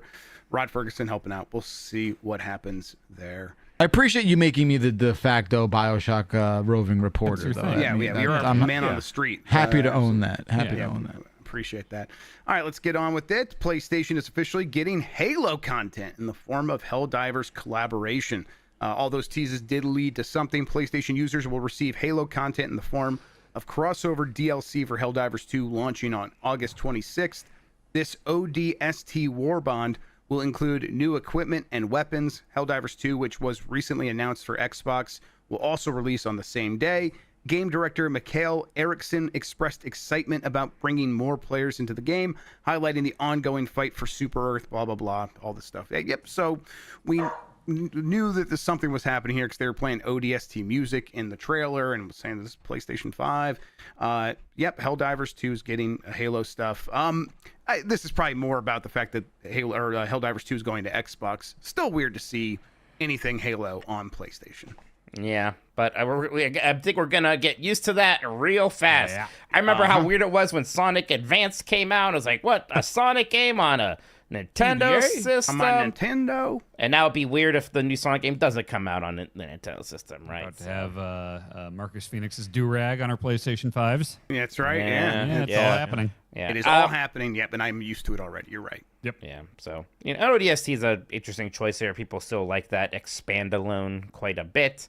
You could take a lot of that fun stuff about those ODST characters and make it map real easy to the Helldivers. So makes some sense. Is red versus blue still a thing? Because I feel like that would lend itself well to Helldivers. I think they finished that, but I guess I don't know for Yeah, sure. that's got to be a boomer thing now, right? Red versus yeah. blue. yes. God. I mean, what's red versus blue? I've never heard of it. It's a Roblox thing, Jan. Oh, okay, cool. Yeah. It's like Dress to Impress, right? Yes. Yes. God, that's all my niece wants to talk about is Dress to Impress. What the Really? fuck is that? Is that a game? It's a It's a Roblox Roblox game. It's a game in Roblox? She was Yeah. like freaking out about the summer update all summer. It's like they delayed it. I was like, oh no. Oh no, I'm sorry. All right, there was that Kirby Air Riders Direct this morning. 45 minutes of Let's go. Sakurai explaining. Just, Oh, is that it? Just a mere 45 minutes. It flew by. Actually, Well, they kinda fly Backler was by. marking out the whole time, so time probably flew for him. That's Yeah. right. Oh, it flew, baby. The game's out November 20th for the Nintendo Switch 2. Yeah, it looks $70, by the way. They announced the It's- price. yep. It's 70. $70. Yeah. Same price as Donkey Kong, but I'll tell you what, it looked more substantial than I was expecting. I guess I don't know what I was expecting, but it wasn't all of this. And that city trial does look fun, especially like now that it's online and be easy to find people to play with. That's probably something we'll spend some time with for sure. So yeah, everyone for the most part was like, yeah, this looks okay. Well, okay, it looks great. That Yeah, was awesome. I actually, all jokes aside, I'm like, oh yeah, I'd like to play this now. right. Okay. Yeah. It's a really pretty looking game. I think the core systems especially look really cool. That one track he showed with the Moses level, right? Where you're parting the seas and then riding on waves. That That was really level, Jan. Don't worry about it. There's some good thank God. Kirby fan service. You got Gooey as a playable character. I went vertical for Gooey. Oh, you know what? Your camera's moving. Shaking his office. Yeah. We got I caught- Dynablade. Whew. I caught a little bit of the talkover y'all did, and the thing that instantly made me turn it off is Mike's terrible take that the Kirby anime was bad. Not for me. It is banger after banger. That theme song is great. Right back at you. Yeah. Oh, speaking of That's bad Mike slug. takes, Mike, I did just realize from your shirt, if I can sell you on weapons, Mickey and Minnie Mouse both appear on screen in weapons. Wow, there must be really That's helpful, Dan. culturally Thanks. prevalent I'm characters. just trying to get him in the theater, yeah. There's an escargot called Escargoon in the anime, Mike, and that's good stuff. Yeah. Yeah, How's that is not he- enough for you? Is he a gooner? Well, that didn't like that. Never mind. Tales of Xillia Remaster announced.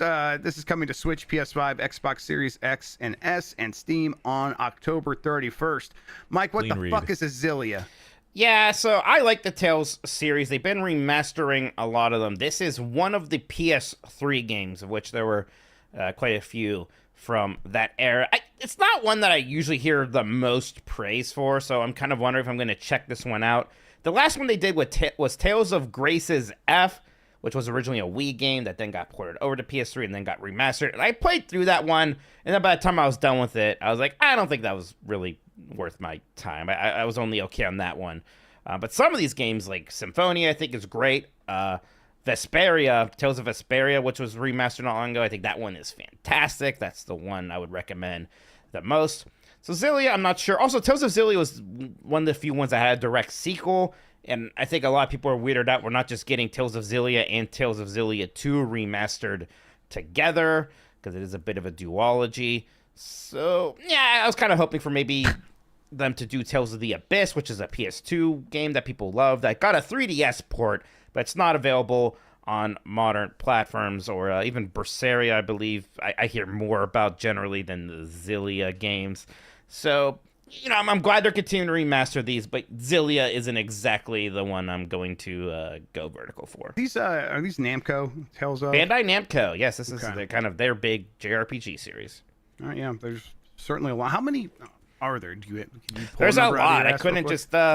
There's what? Tales of Fantasia, Tales of Destiny, Tales of Eternia, Tales of Symphonia, Tales of Legendia, Tales of the Abyss, Tales of What is this guy going on about? Tales What is of happening? Symphonia, Close your Dawn of bonus the hole. New We don't need World, any more Tales Tales. of Xillia 2, Tales of Berseria, Tales of the Abyss, Tales of Hearts is one of them. Yeah, there's a bunch of these things. That's 12 alone right there. All right, well, shit.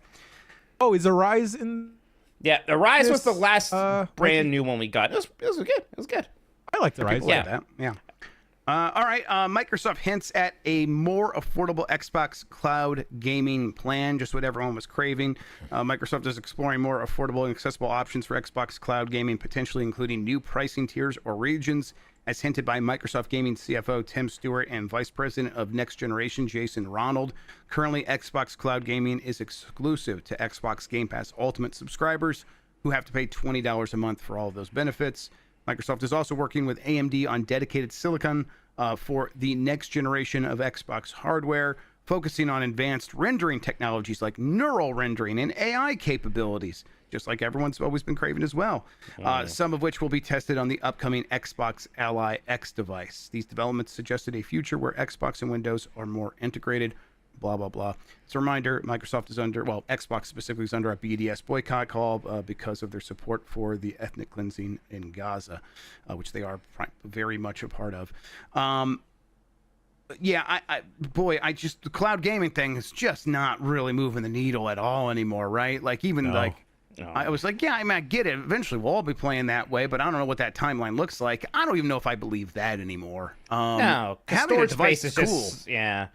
I mean, storage space is just so much more readily available now. I don't even know what we need the cloud for. You know, obviously some stuff. I've always been a cloud gaming hater. I've never liked it. I always thought it was a bad experience. Yeah, I think it's shit. You always This is like 8 better, right? You like What? Squall more? no, Zidane. I'm a Even I get Zidane that. guy. Give me that monkey tail. Jesus. And the reality is, the Xbox Cloud gaming is pretty bad. Like, it's Yeah. like they kind of like launched in beta and never did much more to it. Its visual quality, image quality is pretty low. It also takes, every time I've done it, like when you try to start up a game, it takes like 5 minutes for it to like start like spinning up a server somewhere, Cool. a blade on a server, and then finally get the game going. It's infuriating. And like, if this is what Is what we have to anyone put up.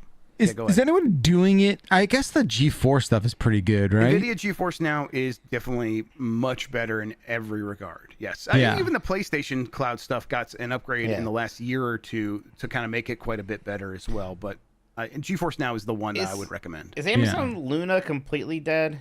Or what's with that? Yeah, I have a Luna controller in this room with me right now. They should have used that to control the drone in War of the Worlds. Yeah. It's the future delivery. Amazon Luna. You know what? I'm just gonna assume it's dead. We don't have to actually look that up. I still have my Google. What was that? Stadia. Stuvia. You have until the end of this year to update those controllers to work as regular Bluetooth controllers on your PC. No shit. Yeah, and it's real simple. I did this over the weekend, actually. I just had it like plugged into my computer for some reason, and I like went to the website. It's just a web app, and you just got to go through the settings real quick, hit a couple buttons, and it'll update it. And they're decent controllers. I never hated the Stadia controllers. Yeah, I thought that was fine. Yeah. Yeah, Stadia is also a good alternative sweetener. 100%. Right, yeah, put that in my. That's a weird Life. aftertaste. Yeah. All right, Pokemon Legends, the ZA Fuck this reveals news, Battle Grubb. Club. This a isn't the four-player Pokemon online news that multiplayer matters. Mode. The Pokemon Company announced ZA Battle Club, a new 4-player online battle game mode for the ZA. It basically just who can kill the most Pokemon in a certain amount of time. Finally. Yeah, finally. Jan, Yeah, what's up? Jan, Fuck can I this help you? news. It doesn't matter. Pokemon Worlds is coming to where I live next coming to year SF, yes. in San Francisco. If I do not get in, I'm going to open up my own gym next door out on the streets. And we'll have Pokemon battles on the streets. But legitimately, the actual really big news for the VGC community is that Scarlet and Violet is going to be replaced with Pokemon Champions, which is the VGC-based game that they've been showing and teasing, which is it's huge because for the last X amount of years, it's been a mainline Pokemon game to do the VGC stuff. So this is wild. Wow. Yes. So like I like to like break that down. When they have these tournaments, people have to play the most recent game to do the battle mode for the video game tournaments at Pokemon Championships. Now they have Pokemon Champions, which is a specific like containerized version of the battle mode that people could just access directly, right? And that is going to be on both Switch and phone, or is it already out? Switch and mobile. It's not out yet. Okay. Otherwise, that would have been the game this week that takes over my life. They did promise that will be the way that they do the battle mode, at least for Pokemon Championships 2026 in SF. So I'm hoping and I'm wondering if there's going to be an actual like organized spectator mode, because that has always been lacking in the actual games. Right, you would hope so. If you're trying to do a tournament, you have to show someone, unless you are Nintendo or Pokemon proper, you have to show someone's gameplay. And in that process, there's the likelihood that you're showing off this person's decision-making process and what moves they're making. And I'm going to trust some VGC players that they haven't like looked at the other person's screen while this is happening. But big news for people like Sean and I. Also, I want Sean and I to take replays of VGC matches and commentate over them. I want to be the Taz. Yeah, we could shoutcast that. Yeah. Be the Taz. I want to be the digress. Taz. But I digress. Clef Key Jones over here. All right. Well, so you're back in, huh? Are you back in? Not yet. Okay. Not yet. All right. Yes, Well, I was about to say, I thought you were out. Yeah, that sounded. It's when Ken Watanabe let them fight, I'm in. But I have like 10% interest in Pokemon Legends ZA. Like I don't care for it. I don't need to roam around fake Paris. I've already done that in Expedition 33. PlayStation will reportedly hold its regular September state of play this year. What idiot said that? What moron would suggest such a thing? That's according to Giant Bomb journalist Jeff Grubb. Oh. Bullshit. God damn it. I didn't know that was going to happen. They've had a state of play every September for like the last 6 years or something like that. I forgot that. So when I heard, I'm like, yeah, that sounds right. But yes, it does sound right. I think like, how do I set expectations for this? I don't know everything that's going to be in there. I think, but like to me, it feels like the biggest game that could be in there from Sony itself is maybe that God of War spinoff that was supposed to come out this year that's now coming out next year. The 2D one? The 2D Metroidvania one, yeah. Now, there always could be the Cory Barlog game. That could show up here. It feels too early. There could be a bunch of other, like... Sony Santa Monica's game probably is going to be like the next really, really big one if it's not Wolverine. But Wolverine also feels like it's way too early because that game is maybe next year, maybe the year after that. Yeah, what would so Insomniac would be Wolverine, right? Wolverine, unless they're doing that Venom thing. I mean, we got to see more about Heretic. Yeah, so Venom, I just don't. I don't think Venom's like not happening, but I don't know if it's happening next. Yeah. So yeah, I just don't. It's probably going to be a state of play. I don't know how excited people. It's got to should be really the get big for it. Fair Games showcase, right? Yeah, Mikey. So I didn't include that news. Oh no, I did include that news right here. Fair Yeah. Games is now the latest live service shooter cancellation, if Michael Pachter is to be believed. I didn't actually even know. I was not trying to do a segue. But I you did did the not read news. down one below this. Did you Okay. compile the news, you liar? What are you talking about? Michael Pachter is not to be believed. The game is not canceled yet. But when I ask about this game, there's definitely like a sort of like, yeah, man, I don't know why it's canceled or not canceled yet either, like sort of thing. Oh God. There's definitely a suggestion, I think, that had this game not been publicly announced, they probably would have scrapped it by now. So it's But, just embarrassment that I is think it might just stopping be them. embarrassment that's keeping them going. I don't know if that's for sure. I really have no clue if that's exactly how it's going on, but it's definitely the sense I get when I ask around about it. We'll see. Does Fair Games show up at any? Like, I don't think they show, because the Fair Games is one that just got new leadership as well. Like Jade Raymond's left. They probably want to let that cook for a little bit before. Bring they in reintroduce Rod. it. Yeah, let him do it all. Yeah. Bring in the closer. Quick update on a game I talked about earlier. Sword of the Sea, I just realized, is on PS Plus today. Oh, If okay. anyone's Okay. looking to play it, check it out on PS Plus. Thanks for doing that, Dan. Very cool. You also, All right. I got you codes too, so Oh, you're a you got that sweetheart. if you want that. Wow. Wow. All right, last handful of stories here. The next Resident Evil remakes are, according to a rumor, Code Veronica and Zero, and they'll come out in 2027 and 2028. Although the person who had the rumor, who is that Dust Skull person who has had accurate Capcom information before, also had some stuff wrong before. Who knows? This sounds right to me. I would certainly hope that's the case, and I hope it would be Code Veronica in 2027 and then Zero in 2028. We probably don't get get news about this for a little bit because they're still focused on 9, but 9 is like, oh, that's the 30th anniversary. Yes, the 30th Sounds anniversary right. of Resident Evil. Yeah. So I 96. think they'll want to 96. like carry that momentum forward and be like, okay, 9's here, and this is still the 30th anniversary. Here's other reasons to be excited for what's happening next year. And maybe they start talking about these games. But you guys can't think of any other Resident Evil games that should be remade before this, right? It shouldn't be 5. It shouldn't be 5 yet. I want Code Outbreak. Veronica and Zero more. Right. Yeah, right. They're going to do a remake of 1 again at some point, sure, but I kind of want them to do that after they have exhausted all of the other ones. Yes. I want Code Veronica and then like Zero, if they can make Zero good. Like, Yeah. that one Well, was that's the not expectation, I best. think, is that Right, yeah. Zero Whole will reason be to do made this. good. If they yeah. give it the full like RE2 remake treatment, like that could be awesome. Yeah, it'll be fine. Yeah, Code Veronica, though, because they've technically already skipped over that one when they went from 3 to 4, because Code Veronica did happen in between those. So I think going back to that right now would be great.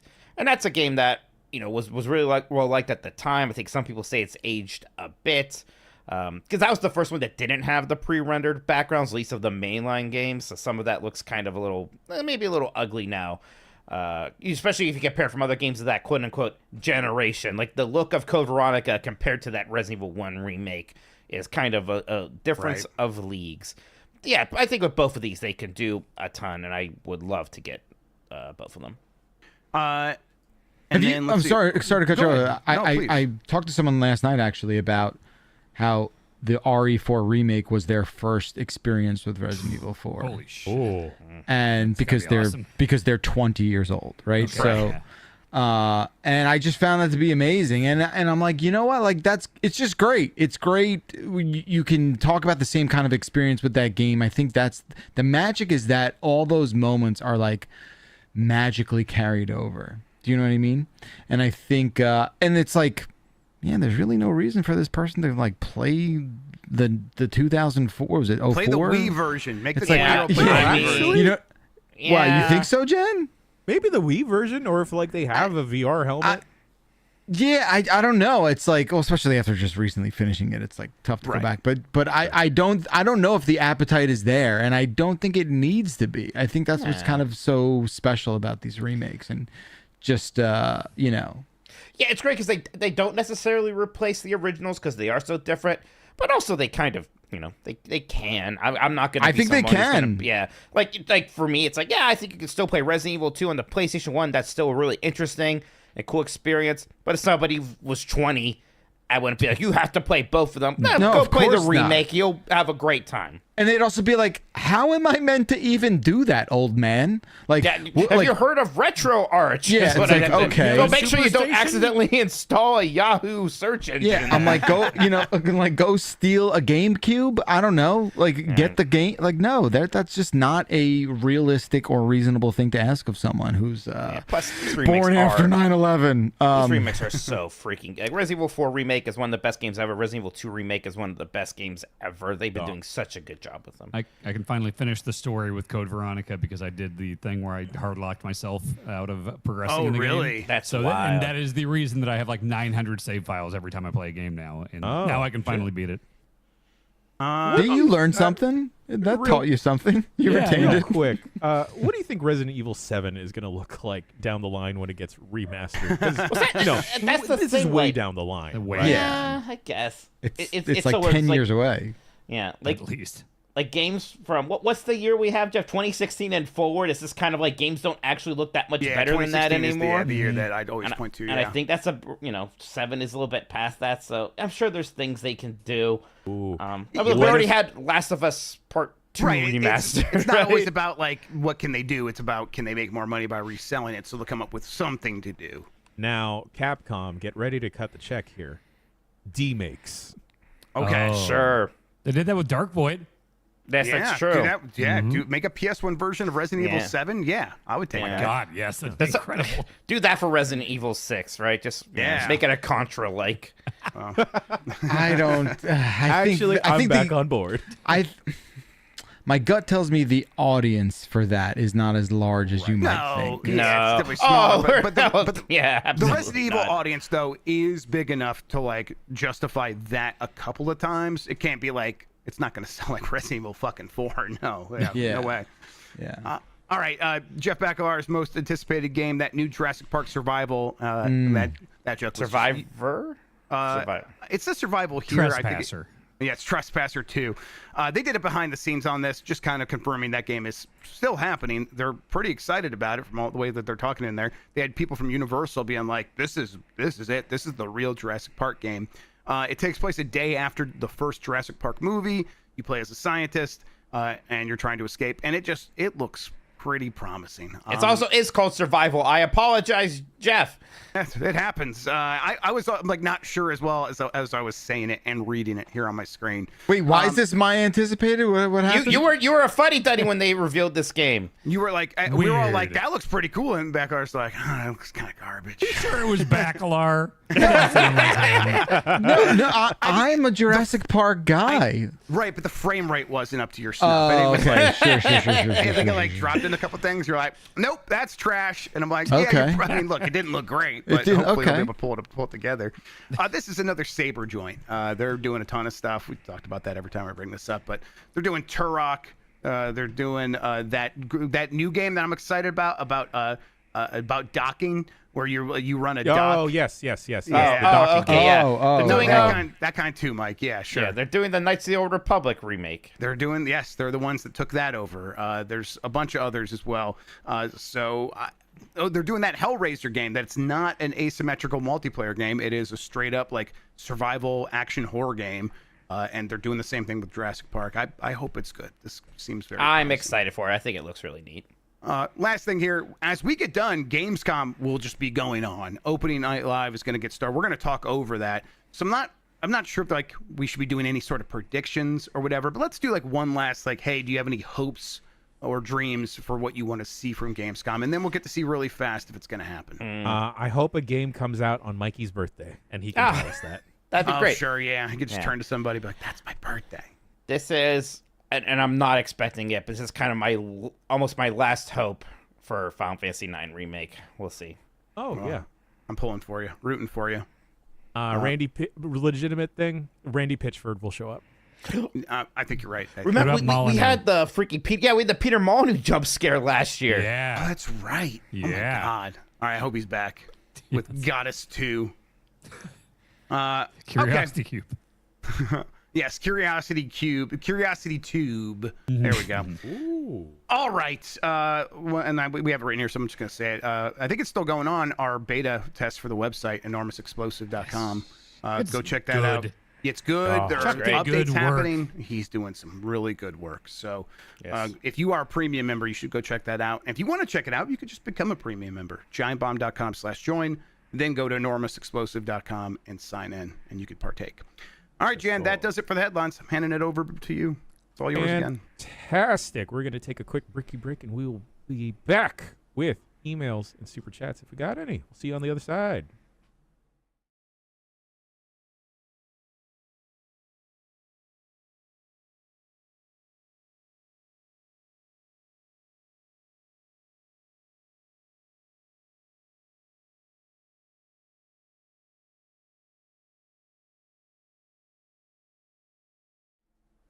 These are the emails for the show.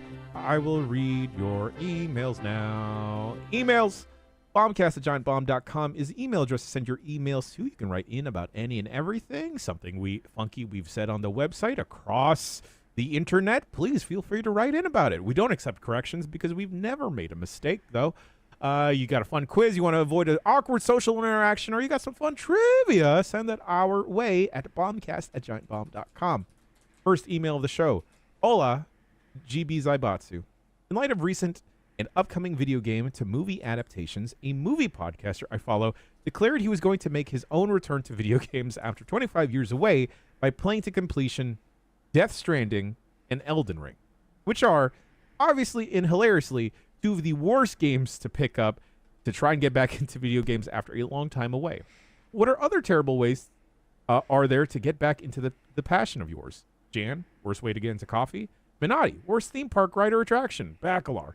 Are there any experts only pinball table? Other examples of hobbies? Love the show. Love you all. Mike from Loveland.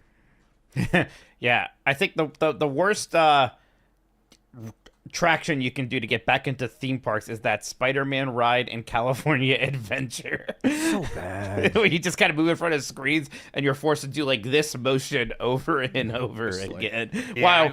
Too much happens on the screen. I did that, and it just made me mad, that ride. I was having a bad time on there. I want to say real quick, I don't think Elden Ring is a bad choice for someone to get back into games. There are enough people that are like, again, I don't ever use this pejoratively, that are casual about games that just have spent like 5,000 hours in Elden Ring. It's all they do, and they're like, and they're people are just like, this is, I don't know, that's the one game I play. That's video games to me.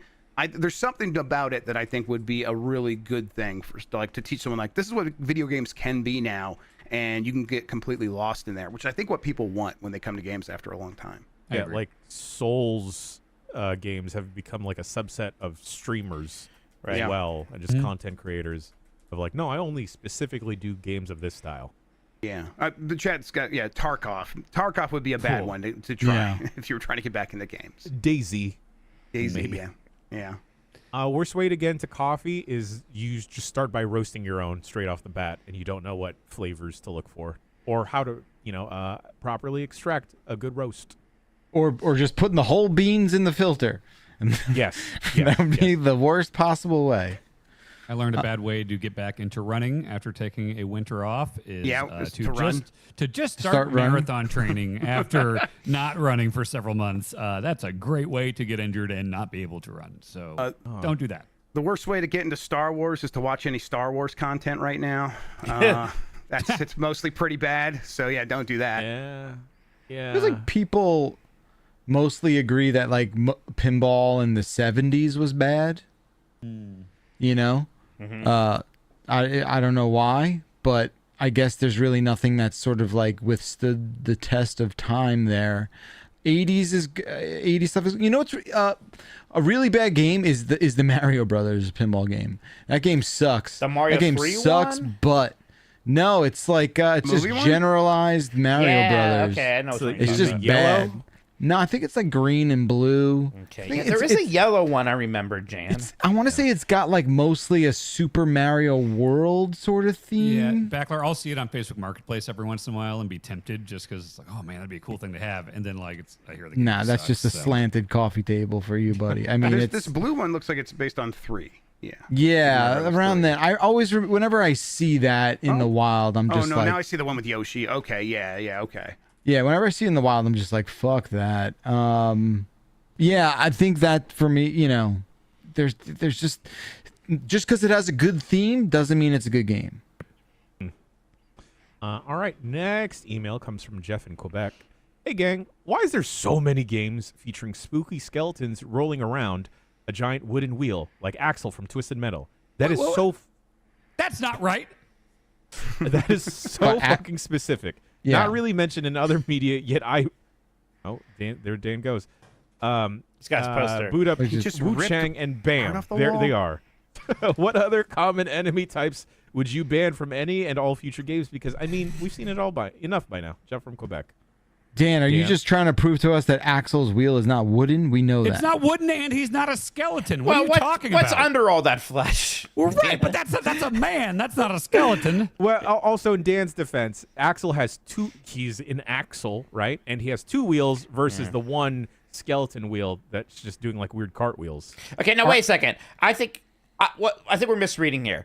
Why do so many games feature spooky skeletons rolling around a giant wooden wheel? They're rolling around in the style of Axel from Twisted Metal. Axel is not an example of the enemy type here. That's You're talking what about those email things meant. from Dark Souls, you know? Right. The real question is, are Axel's hands not inside the wheels? No, They you are haven't his- seen his Twisted Metal 2 ending. You got to be careful what you ask Calypso for. Oh, shit. Okay, never mind. I Sorry. don't think you have to be careful. I think it's just don't ask him for anything because he'll always just make it a bad thing, Yeah, right? just don't enter the Twisted Metal tournament. Yeah, it turns out. Bad idea. Enemy archetypes. There's like a ball that every once in a while like has spikes come out of it. So like, be careful when the spikes come out. There's always those guys. They get erect with spikes. Hey, Jeff's a skeleton now. Oh, good. Here we Oh, go. great. Oh, Yeah. What do you mean? What are you talking about? That's very cute. I stopped myself from saying this earlier. I'm just going to say it. I did not realize the Axel thing was a play on a wheel axle. Oh, like the motor vehicle Thought part. it was like Axel Rose. His name is Axel. Sure. But that does make All sense. right.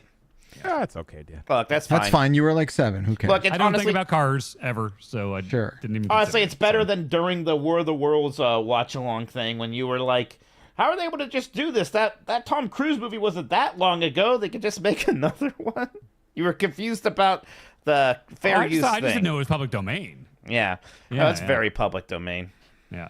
Yeah. Look forward to Giant Bomb's take on War of the Worlds coming to a streaming service that is our own. It's like, hold on, baby, I'll call you back.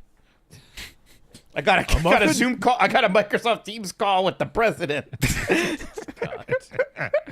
How can you not No. enjoy that movie? No. Hey, quick show, like going around the table. When's the last time you like FaceTimed or video called a friend or a relative?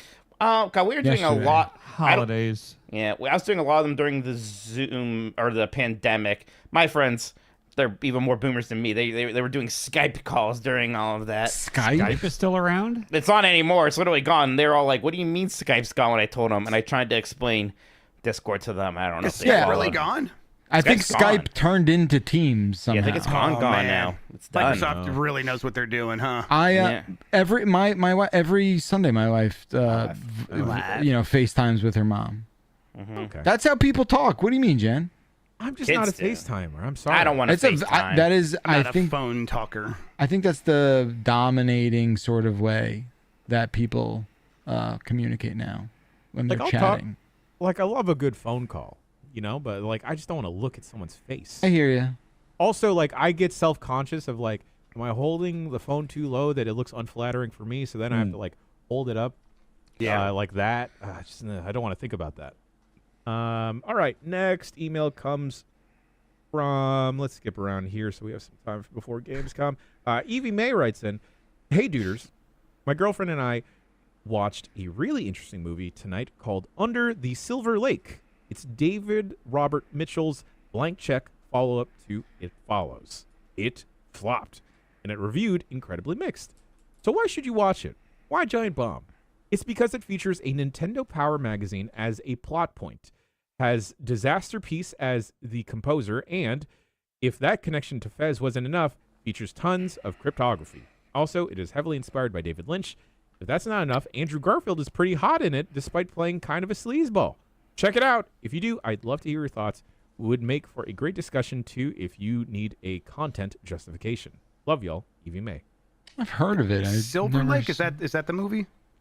Under the Silver Lake. Under the Silver Under Lake. the Silver Lake. Okay. Okay, maybe we'll check that out. Yeah, thanks. We only review terrible movies on this. God. You know what I like about War of the Worlds? What's that, Mike? What's that? It's surprisingly not a very violent movie.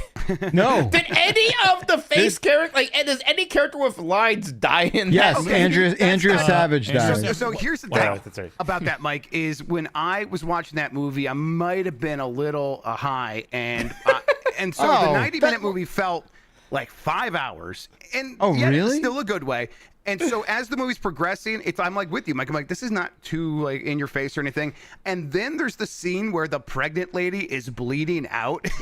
Very intense all of a so sudden. visceral and insane, and they're just showing it all. And I'm like, I can't handle this. I don't Suddenly even got too think- real. I don't Yeah. even think it's like rated. I don't even think it's like it got like a rating. No. I think it's just like out know there. about this one. But Yeah, like, I think it's just it's there. just PG-13 because there was just the one non-sexual fuck, right? Right. Uh-huh. That's how I think I know the rating. God, those action scenes of him just move, bitch, get out the way, and him kind of like tumbling over. It's so incredible. God, I love this movie. The dolly zoom on a Zoom call. Yeah, that was great. That was Yeah. great. Right. God, hold on 1 second. Okay, 2 years ago in my email box, I got a film premiere invitation Yeah. that we should have just done. I should have just shared it with the gang at the time, but it was for 80 for Brady. Oh, you mentioned this before. I remember. Oh, yeah. We should have gone to that. That'd be great. Was that Yeah. where people would've were gone. like all the old grandmas were horny Jane for Fonda Tom and, Brady? like not Rita, Rita Ripley. Moreno. Not Rhea Ripley. Who's the Rhea Perlman. Yeah, Rhea yeah, Perlman, yeah. Yeah. Wait, from Cheers? No. Yeah. No. Yes. Yes. Danny DeVito's ex-wife. Carla? Yeah. Yeah. Okay, Yep. cool.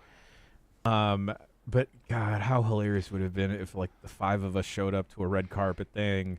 You know, we've talked about movies a bunch, but Yeah. the premiere we get to go to is for 80 for Brady. I would love that. Yeah. Holy shit, yeah, I would've Mickey done. Mouse is here. Jeff Hi. Grubb's Mickey Mouse. I Mickey, I'm a big fan. Hey Oh, there, Mike God, Minotti, what- set it all on fire. Oh, which part specifically, Mickey? I'll do anything for you. The one with the children, Mike Minotti. Okay. All right, Mickey. I'll burn them all. Just love me. Thank you. This is the You know, sequel to I know Weapons right here. part of this is a joke, but sometimes I think it's real. Is that the No. plot of Weapons? I Yes. think I mean- when Mike like interacts with something Mickey adjacent or Mickey, I think we're getting raw, uncut Minotti. Like yeah. I think Yeah. we're getting coming from a real place. We're tapping it. I'm Steamboat Willie, just to let you know what's Yeah. going Yeah, on. it's okay. It's all right. That's public. we're tapping a use. vein with him. And we For put sure. Steamboat Willie in our War of the World. We We can. do whatever we want to Steamboat That's how Willie. we infect the And mothership. Winnie the Pooh and Popeye, right? Yeah. Yeah. Okay, so it's all these characters on Zoom calls about aliens. Sherlock Holmes. Sherlock Holmes can be in there as well. And we should wait Sure. a few years And for like Jesus. original Batman. Ooh, Yeah. I call Jesus. I call Jesus. We need to kill Warren Beatty if we want to get Dick Tracy, right? I don't. Yes, I'm not I sure think that's how it transfers works. to us if we kill Yeah, him. I'm not sure the murderer of Warren Beatty inherits the Oh, Tracy. I didn't know you so. studied his will. Yeah, Yeah, I I think don't- so, but that's exactly how it works. That I'm should be the unsure. plot of the Dick Tracy reboot. That would be sick. Murders Warren Beatty. That's the Guys, Dick he's Tracy. 88. Let's just wait it out. Is he 88? He's 88. You're trying to again. Upon his death, the rights to Dick Tracy do not transfer I think it's magically. first come, first serve. Only for Dick Beatty? Tracy. That's not anything. There No. can't possibly be a movie or character franchise that Zoomers care less about than Dick Tracy. Tracy. yeah, but you know what? If they Yeah. watched it, they Alec would like. Baldwin's The Shadow. They love that. Dick Tracy is fucking awesome. What about okay? Billy Zane's The Phantom? Phantom. No. Yeah. No, I love that movie. I'm That Fortnite. Okay, I'm gonna say, look, I think it'd be neat, but they're at the tail end of characters that they haven't put in Fortnite yet. I don't know if that's Tracy true, Mikey. shows up in there. I don't know. The cast of Cheers remains outside of the Fortnite universe. Yeah, we still need a sitcom pack, right? Yeah, it'll be Friends. Seinfeld and Where's Alf? Yeah. Alf's not in Fortnite. That's a crime. Like Elaine's little kicks dance as an emo. Oh my god! Yeah. Oh, her Perfect. awful dance, right? Oh, that'd be so good. That'd be so good. Just Larry David as himself should be in There we Fortnite. Jan, go. I was thinking of you, But you Jan. can't pick up a gun as Larry No, David. you just sort of do that feint, that His gift emote feint. is that face, the suspicious face. Yeah, like Yeah. I was thinking about you, Jan. I saw the clip from Seinfeld where Putty was raw dogging an airplane and Elaine broke up with him over it. It's good. Oh God, just give me the putty pack. Every character that guy's ever played. What's his name again? Patrick Warburton. Patrick Warburton. Warburton. I want him as the flight attendant who does the safety spiel for Soren Yes. Yeah. That character. He's like, and Kronk. And Kronk, Yeah. yes. And Lemony Snicket in a series of unfortunate events. All right, Urkel? last- Yeah, get Urkel in there. God, if it was the 90s, Urkel would have been like number 3. Reginald Bell Johnson in any form. No, Right. I need Reginald But Bell that's always Johnson. just a cop, though. Did you see? Die Hard Did cop, you see whatever. that Urkel Saves Christmas came out like last year?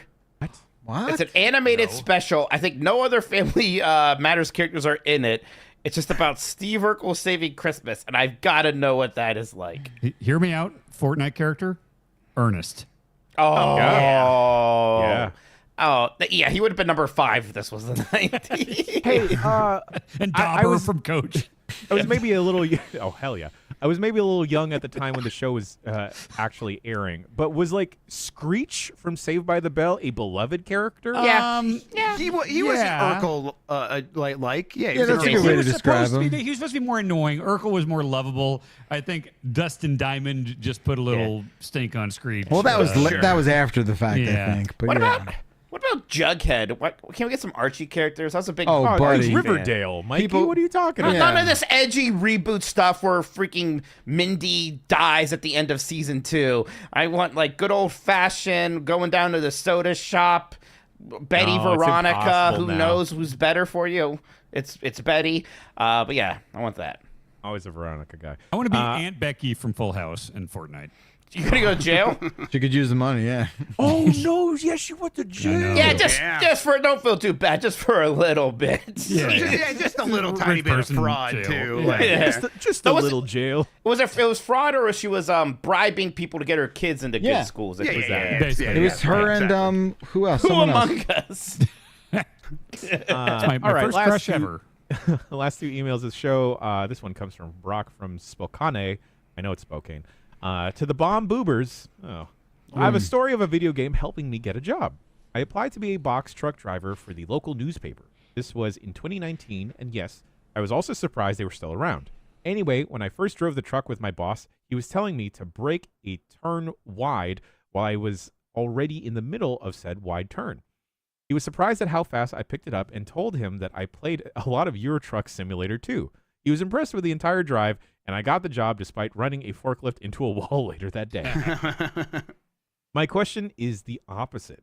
Is there anything you experienced in a video game that was totally different in real life?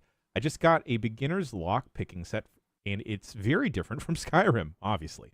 But there's lots of different types of locks, and it seems insane that an area the size of a video game would all have the same size, same locks, and you would use the same technique for each one. Cheers, Brock from Spokane. I had a friend when I worked at Subway when Tony Hawk's Pro Skater was huge, as it like when it was first huge, and because everyone was like so into skateboarding because Tony Hawk, he wanted to learn how to skateboard. Oh, sure. And he was trying to do he got pretty okay, but he like never shook the Tony Hawk like foundation to the point where even when he was doing kickflips, you could still see his hand doing the input motion for the controller. Whoa. Like he was in his brain like still doing kickflips. And I'm like, how does that even work? 'Cause they're so unrelated. But he just like That's insane. I think he just connected these motions in his head, and that's how he learned how to skateboard. It's Trying weird. to kickflip into manuals. Yeah, I'm like, I don't think this is helping, but yeah, he kept doing it. All sports. Yeah. You know, I Yeah. played a billion games of NBA Jam before I joined like a basketball team, and it's not like You that. got handles we saw in the travel log. Oh yeah, Yeah. of course. Yeah. Yeah. Grinding is not the same like it is in video games, specifically with your shoes or feet. I remember buying soap shoes as a kid, thinking like I'm just gonna be like Sonic or Ratchet and Clank. No, I fucking ate it big time on a curb. I mean, not to blow everyone's mind, but pretty much everything. Yeah, everything. Okay? Like, nothing translates aside from, like, Sudoku and maybe poker. No, I was gonna say It's just like it is in Final Fantasy. What are you talking about? I had a casino game for the NES. It turns out slot machines do just work like that. You know? Like, there's nothing easy in real life. Yeah. Nothing is easy. Fishing is both a lot like actual fishing and not like it at all, right? Video games, the real fishing. Power Wash Simulator. Sure. Pretty close. You point and shoot. Way easier in game. What do you Oh mean? yeah. No, I bought a power washer after getting into that game and used it one time and fucked up my driveway and then sold it. Oh yeah. All right. Yeah. Oh yeah. You fucking destroyed your driveway with a power washer. And sold the house. Well, this driveway's destroyed. Might as well sell the house. No way to fix that. A game about digging a hole. Digging a hole is actually very hard. Yeah. Yeah. You can't buy a jetpack very easily, it turns out, let alone No. upgrade one. You know, being a mosquito in a game way true. easier than being Yeah. one in real life. Lord knows we tried. Yeah. Oh, playing a guitar, right? There's Guitar Hero, then I mean, I guess the drum stuff translates somewhat. Yeah. You know, yeah, it just teaches ask you to Alex have Navarro. rhythm, Yeah. At least. Yeah. Okay. Last email of the show before we get to super chats comes from Andreas from Sweden.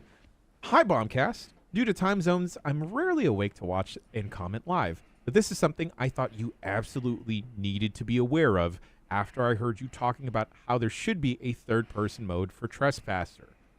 The player model is actually just what you see in the game. A pair of breasts and an arm. And it's attached to a wheel hitbox that basically rides on to make you move because of how the engine works. This is also why going upstairs feels weird. It does feel weird. You're basically riding a unicycle. Hope this helps. Andreas from Sweden. Yeah, Wow. Dan sent me video of someone going in third person mode and having the character fall down a hill, and it's just a 2D plane of boobs and an arm like just tumbling over for 5 minutes straight. It ruled. My dream. Yeah, that's what we all want. So excited for you to play more of that tomorrow. You gotta find. Yes. You're looking for a key now, I think or I'm something. looking for a blue key, and people are like, "This could take 5 minutes or 5 hours." I'm like, "Yeah, I guess I didn't think about the fact that we didn't not have any idea where that key was when I left No, off." you're like in a whole abandoned town, right? Yeah. Don't worry, I you know, got church. turrets. It'll be easier to defend it. That's right. I know where a turret is now. Man, that is a weird game. All right, Mike Minotti, do we have any YouTube We super chats? Do have super chats. Thank you so much, everybody. Avid Demon says, Love on a Leash is so much better than War of the Worlds. It isn't even close. Love on a Leash has heart.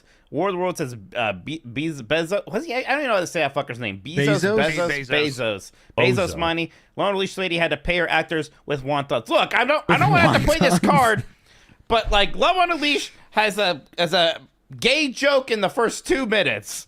Right? One of the Is it first funny? jokes is that, no, it's just that the dog's being pet by a guy, and the dog's like, no, not you. I'm not gay. Like, come on. Immediate in the movie. Like, War of the Worlds is a lot of things. I didn't don't know watch if it, this. That's I don't know if it is Adore the offensive. clip of Mike sexually. when that joke happens and he just screams the most Mike scream I ever. did just, that's right. I think that was the most Jeff Grubb I ever felt. I actually just screamed after that line. I think that Love on a Leash is actually I think they're both so bad that they're fun to watch. Love on a Leash is a grosser movie than War of the Worlds, even with all the Amazon bullshit, which is gross and bad for sure.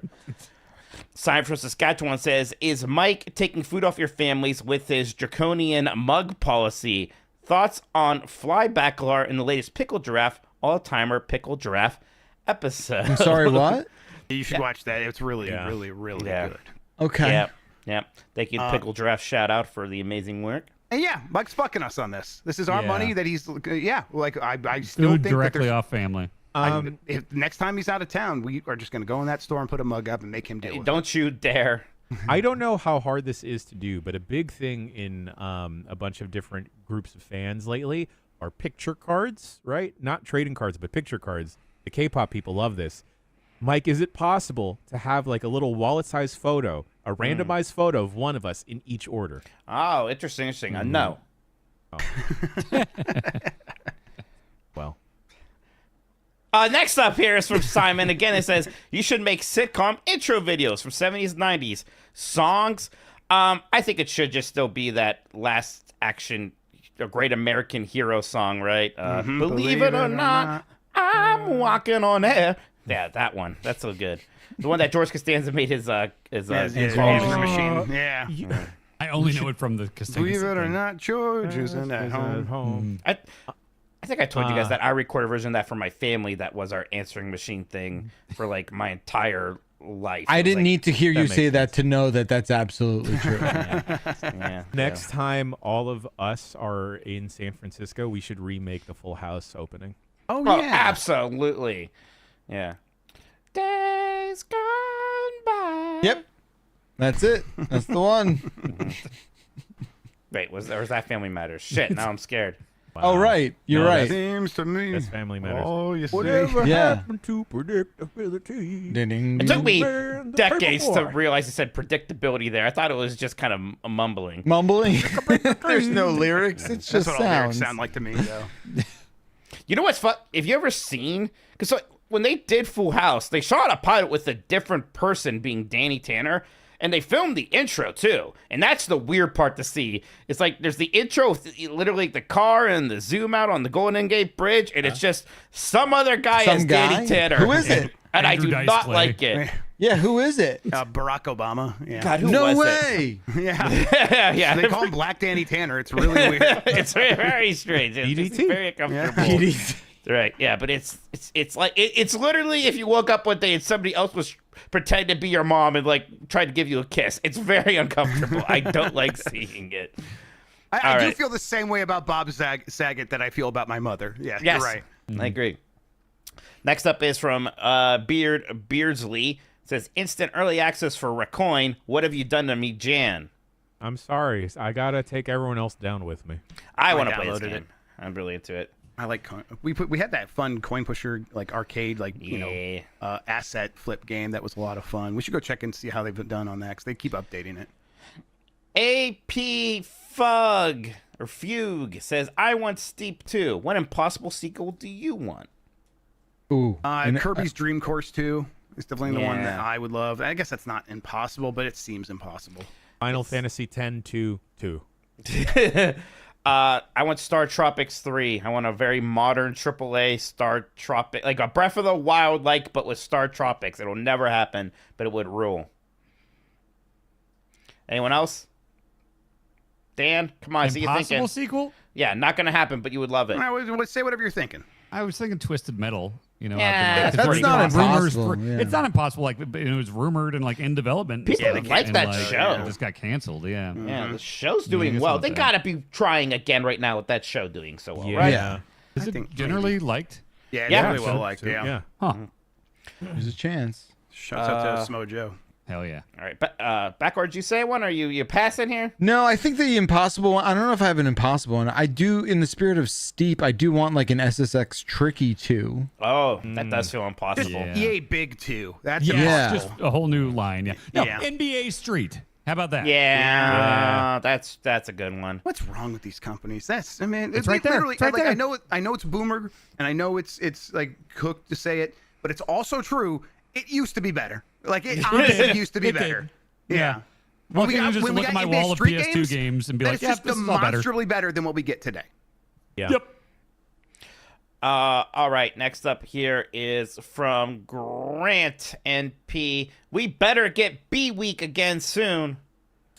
I Yeah, saw golf. Potato wearing the B Week shirt Yeah. during the what was the name of the game? I'm sorry, Pizza Bandit. The Pizza, Pizza Bandit Bandit. sponsor Pizza Bandit. video. Yes, watch. Go to Kind of Funny's YouTube and watch us and Drew Scanlon and Rory and Pugtato and me and Mike take on Kind of Funny and make Yeah, I some won't pizzas. spoil anything, but I really enjoyed that video, guys. It was that fun. was Very good job. really Very good good. job. Well, I'll spoil that that was too much Parmesan, Dan, but I'm just glad that you lived your truth. You just I went didn't for realize. I thought it was just like the base cheese. We know. We could tell. You're just He like, tried, I he like tried cheese. telling you, and you weren't having. You're just like, he's like, oh, that's not the right cheese. Like, I like cheese. I thought he was telling me it was too much, and I was about to go into. I'll tell you when I've had too much. Yeah, no, yeah, just the there's a wrong new- cheese. Now it's Dan Parmesan. I'm sorry, bud. Oh yeah. Yeah. No, the pizza was awesome. It tasted great. Dad.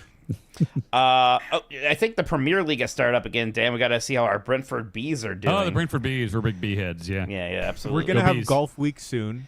Yep. Maybe we'll have the return of Bee Week would like either that. later this year or next year. Next up is from the McLean, who says 80 for Brady is a surprisingly fun. They didn't specify surprisingly fun what, but I'm going to assume movie or time. Probably. Yeah. Yeah, I bet that movie's a nice watch. Sure. I like the It's idea. 10 minutes of it or so. I do like the genre of like old people having fun. Yeah, old people, yes. The You're empty big nester old genre. dogs and wild hogs guy. I kind of like the idea of whole, or like our space cowboys, the Clint Eastwood and Yeah. space movie. Sure. Yeah. Yeah. It Grumpy old makes me feel man. better about my own mortality. Yeah, geriatric cinema. Yeah. Yeah. Simon from Saskatchewan's back says Jan's right. Phantoms aged surprisingly well. Okay. Wait, Oh yeah. Phantoms? No, not the Billy Ben Phantom. Affleck Phantom Phantoms. has Phantoms. The Phantom. The Yeah. Phantom. Okay. Phantom Did they make apostrophe an S. SNES game of that? Yes. I feel like they did. I think Was they there did. like a cartoon like the Phantom 2099 or Yeah, something. because I am Yeah. just kind of picturing one of us on Blight Club wearing the Phantom suit, and it's pretty funny. Oh yeah, that's a funny. Yeah. Okay. Next up here is from the Dubious Food. Hello, G Unit. Have any of you been watching the Twisted Metal TV show? I saw a David Jaffe reference yesterday and went, he. What Yeah, was the I'm not- reference? I wonder, did they just swear Drawn a to lot? death? Oh God, yeah. Yeah, I'll get to it eventually. I really like everyone on that show. Yeah, I've heard people like season 2 maybe even more than that first one, which people were kind of surprised by how relatively good it was. And yeah, here people seem to be having a good time with it, which is shocking to me, right? When we were seeing the trailers for that, I think we were all dunking on it. We were like, Dong what were Song they trailer, thinking? yeah. Even This is a On disaster. paper, it's a franchise that you just wouldn't think would work. No. Yeah. Yeah, I haven't seen it. I don't know. I love the characters and the story of the game, but I don't know. I just experienced it in the game pretty much. But yeah, it sounds good. Spencer Nations said, "I learned how to play shoot drums from playing Rock Band." Yeah, I think you said there it you back, go. Warwick. That is the one. That is the one instrument in those games. Although Rock Band 3 added like a keyboard thing. Yeah. and Right. that, And then you know, there's Rocksmith from Ubisoft, the actual learn a guitar. Oh, that's game. actual guitar. Right. Yeah. Yeah. That's, Right, I right. think that's still a going concern. I think they that's- made a new one too long ago because That's they what it is. It previewed was a it. new one that They happened. You're sent right. me a guitar. Like, really? They're like, yeah, it's like, do you have a guitar to preview? Rock's like, no. I was like, we'll send you Nope, one. just I was the like, flute. Okay. Yeah, DJ Hero was not a good. Oh God, Mike, stop waving that around.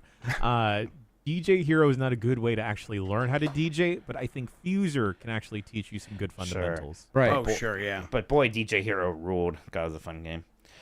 And then Tristan KW says the demo for Hello's Us came out. Big recommend. Yeah, I should Yeah, try this. I There's a played the Steam Next demo, I Fest think. starting again soon as well. We should probably be on top of that. But I'm gonna check out this Hell Is Us. Was that you game Bacalar? Hell Is Us? It is a me game, and then Dan told me, he's like, I don't think it's a you game. And then I was like, oh, shit, maybe it isn't a me game. And then I tried the demo of something I played, and I seemed to enjoy it. I've Game's out got in it 12 on. days for the early access. So Yeah, far. I've got it on Fantasy Critic, so I'm crossing my fingers here. I don't think I can sign into my Fantasy Critic anymore. Well, sucks to suck. I don't know I what to think tell that you, was bud. my old fandom address. Oh, we could probably reach out to the person that runs that site and get that fixed. Help you out, you know? Sean could reset something, right? He is the commissioner. Yeah, we could maybe check that. Maybe you can resend the email. That's a good point. All right, there's a Mikey. Phantom 2040 cartoon series, a game for that for the Super Nintendo. That was generally positively reviewed, so not a Blight Club game, unfortunately. I'll dress up in a purple suit and play it. Yeah, maybe we could just do it that way. It could be a license to thrill. Yeah. Mikey, any more super chats? No, I have to sneeze again. Do it. Oh, it's gone. Don't mute yourself. Okay. Yeah, let us bathe in it. I go hard. Where does the sneeze go, right, Mike? Where does it go? I think it like goes into your heart valves and like weakens them, great. right? Yep. Like it like makes you it always It's makes like you want to swallowing die. gum. Yeah, the Yeah. heart. Yeah. It contains sneezes and blood. Yeah. Right. Okie dokie, gang. What do we got going on for the rest of this week? Game Mess mornings popping off Wednesday, Thursday, Friday. Right, Grubb? That's right. Yep, we'll be back all week. Looking forward to it. Definitely tune in. Beautiful, beautiful. Blight Club continues tomorrow with Jurassic Grubb, Should Jeff it? Basser. Yeah. You said you like this game. Yeah. I actually, that's the. This is why I kind of feel responsibility to give you guys so bad they're good games for your guys' next games because thank I you. think Yeah, I am legitimately falling in love with this game. War of the Hell Worlds yes. equivalent games. Yes, definitely. Yes, Yeah. it's very similar. Like because it's so bad, you can look at the seams and look around and be like, there should be something here. Why didn't they think of that? Like this is what a normal game would have. It's instructional, informative. This Thursday, we've got a very special guest on the voicemail dump truck. Danny O'Dwyer is joining us. Send your calls in now, 707 exit flu. Get your Still dancers plenty of time. questions in. Oh, yeah, get your dancers in. We'll have like a mini dancers, like a rapid fire one.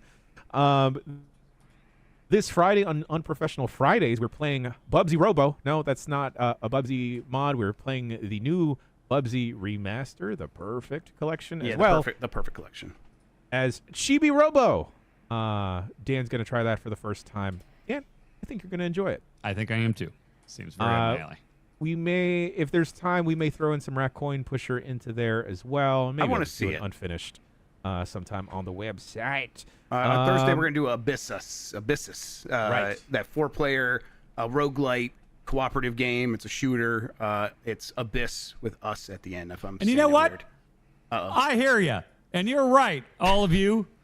I should be a team player in co-op games. Oh, See, boy. now this is the problem. He's going to overcompensate and become so cooperative that it's also going to be a problem. You've never seen a fucker Yeah. be so cooperative.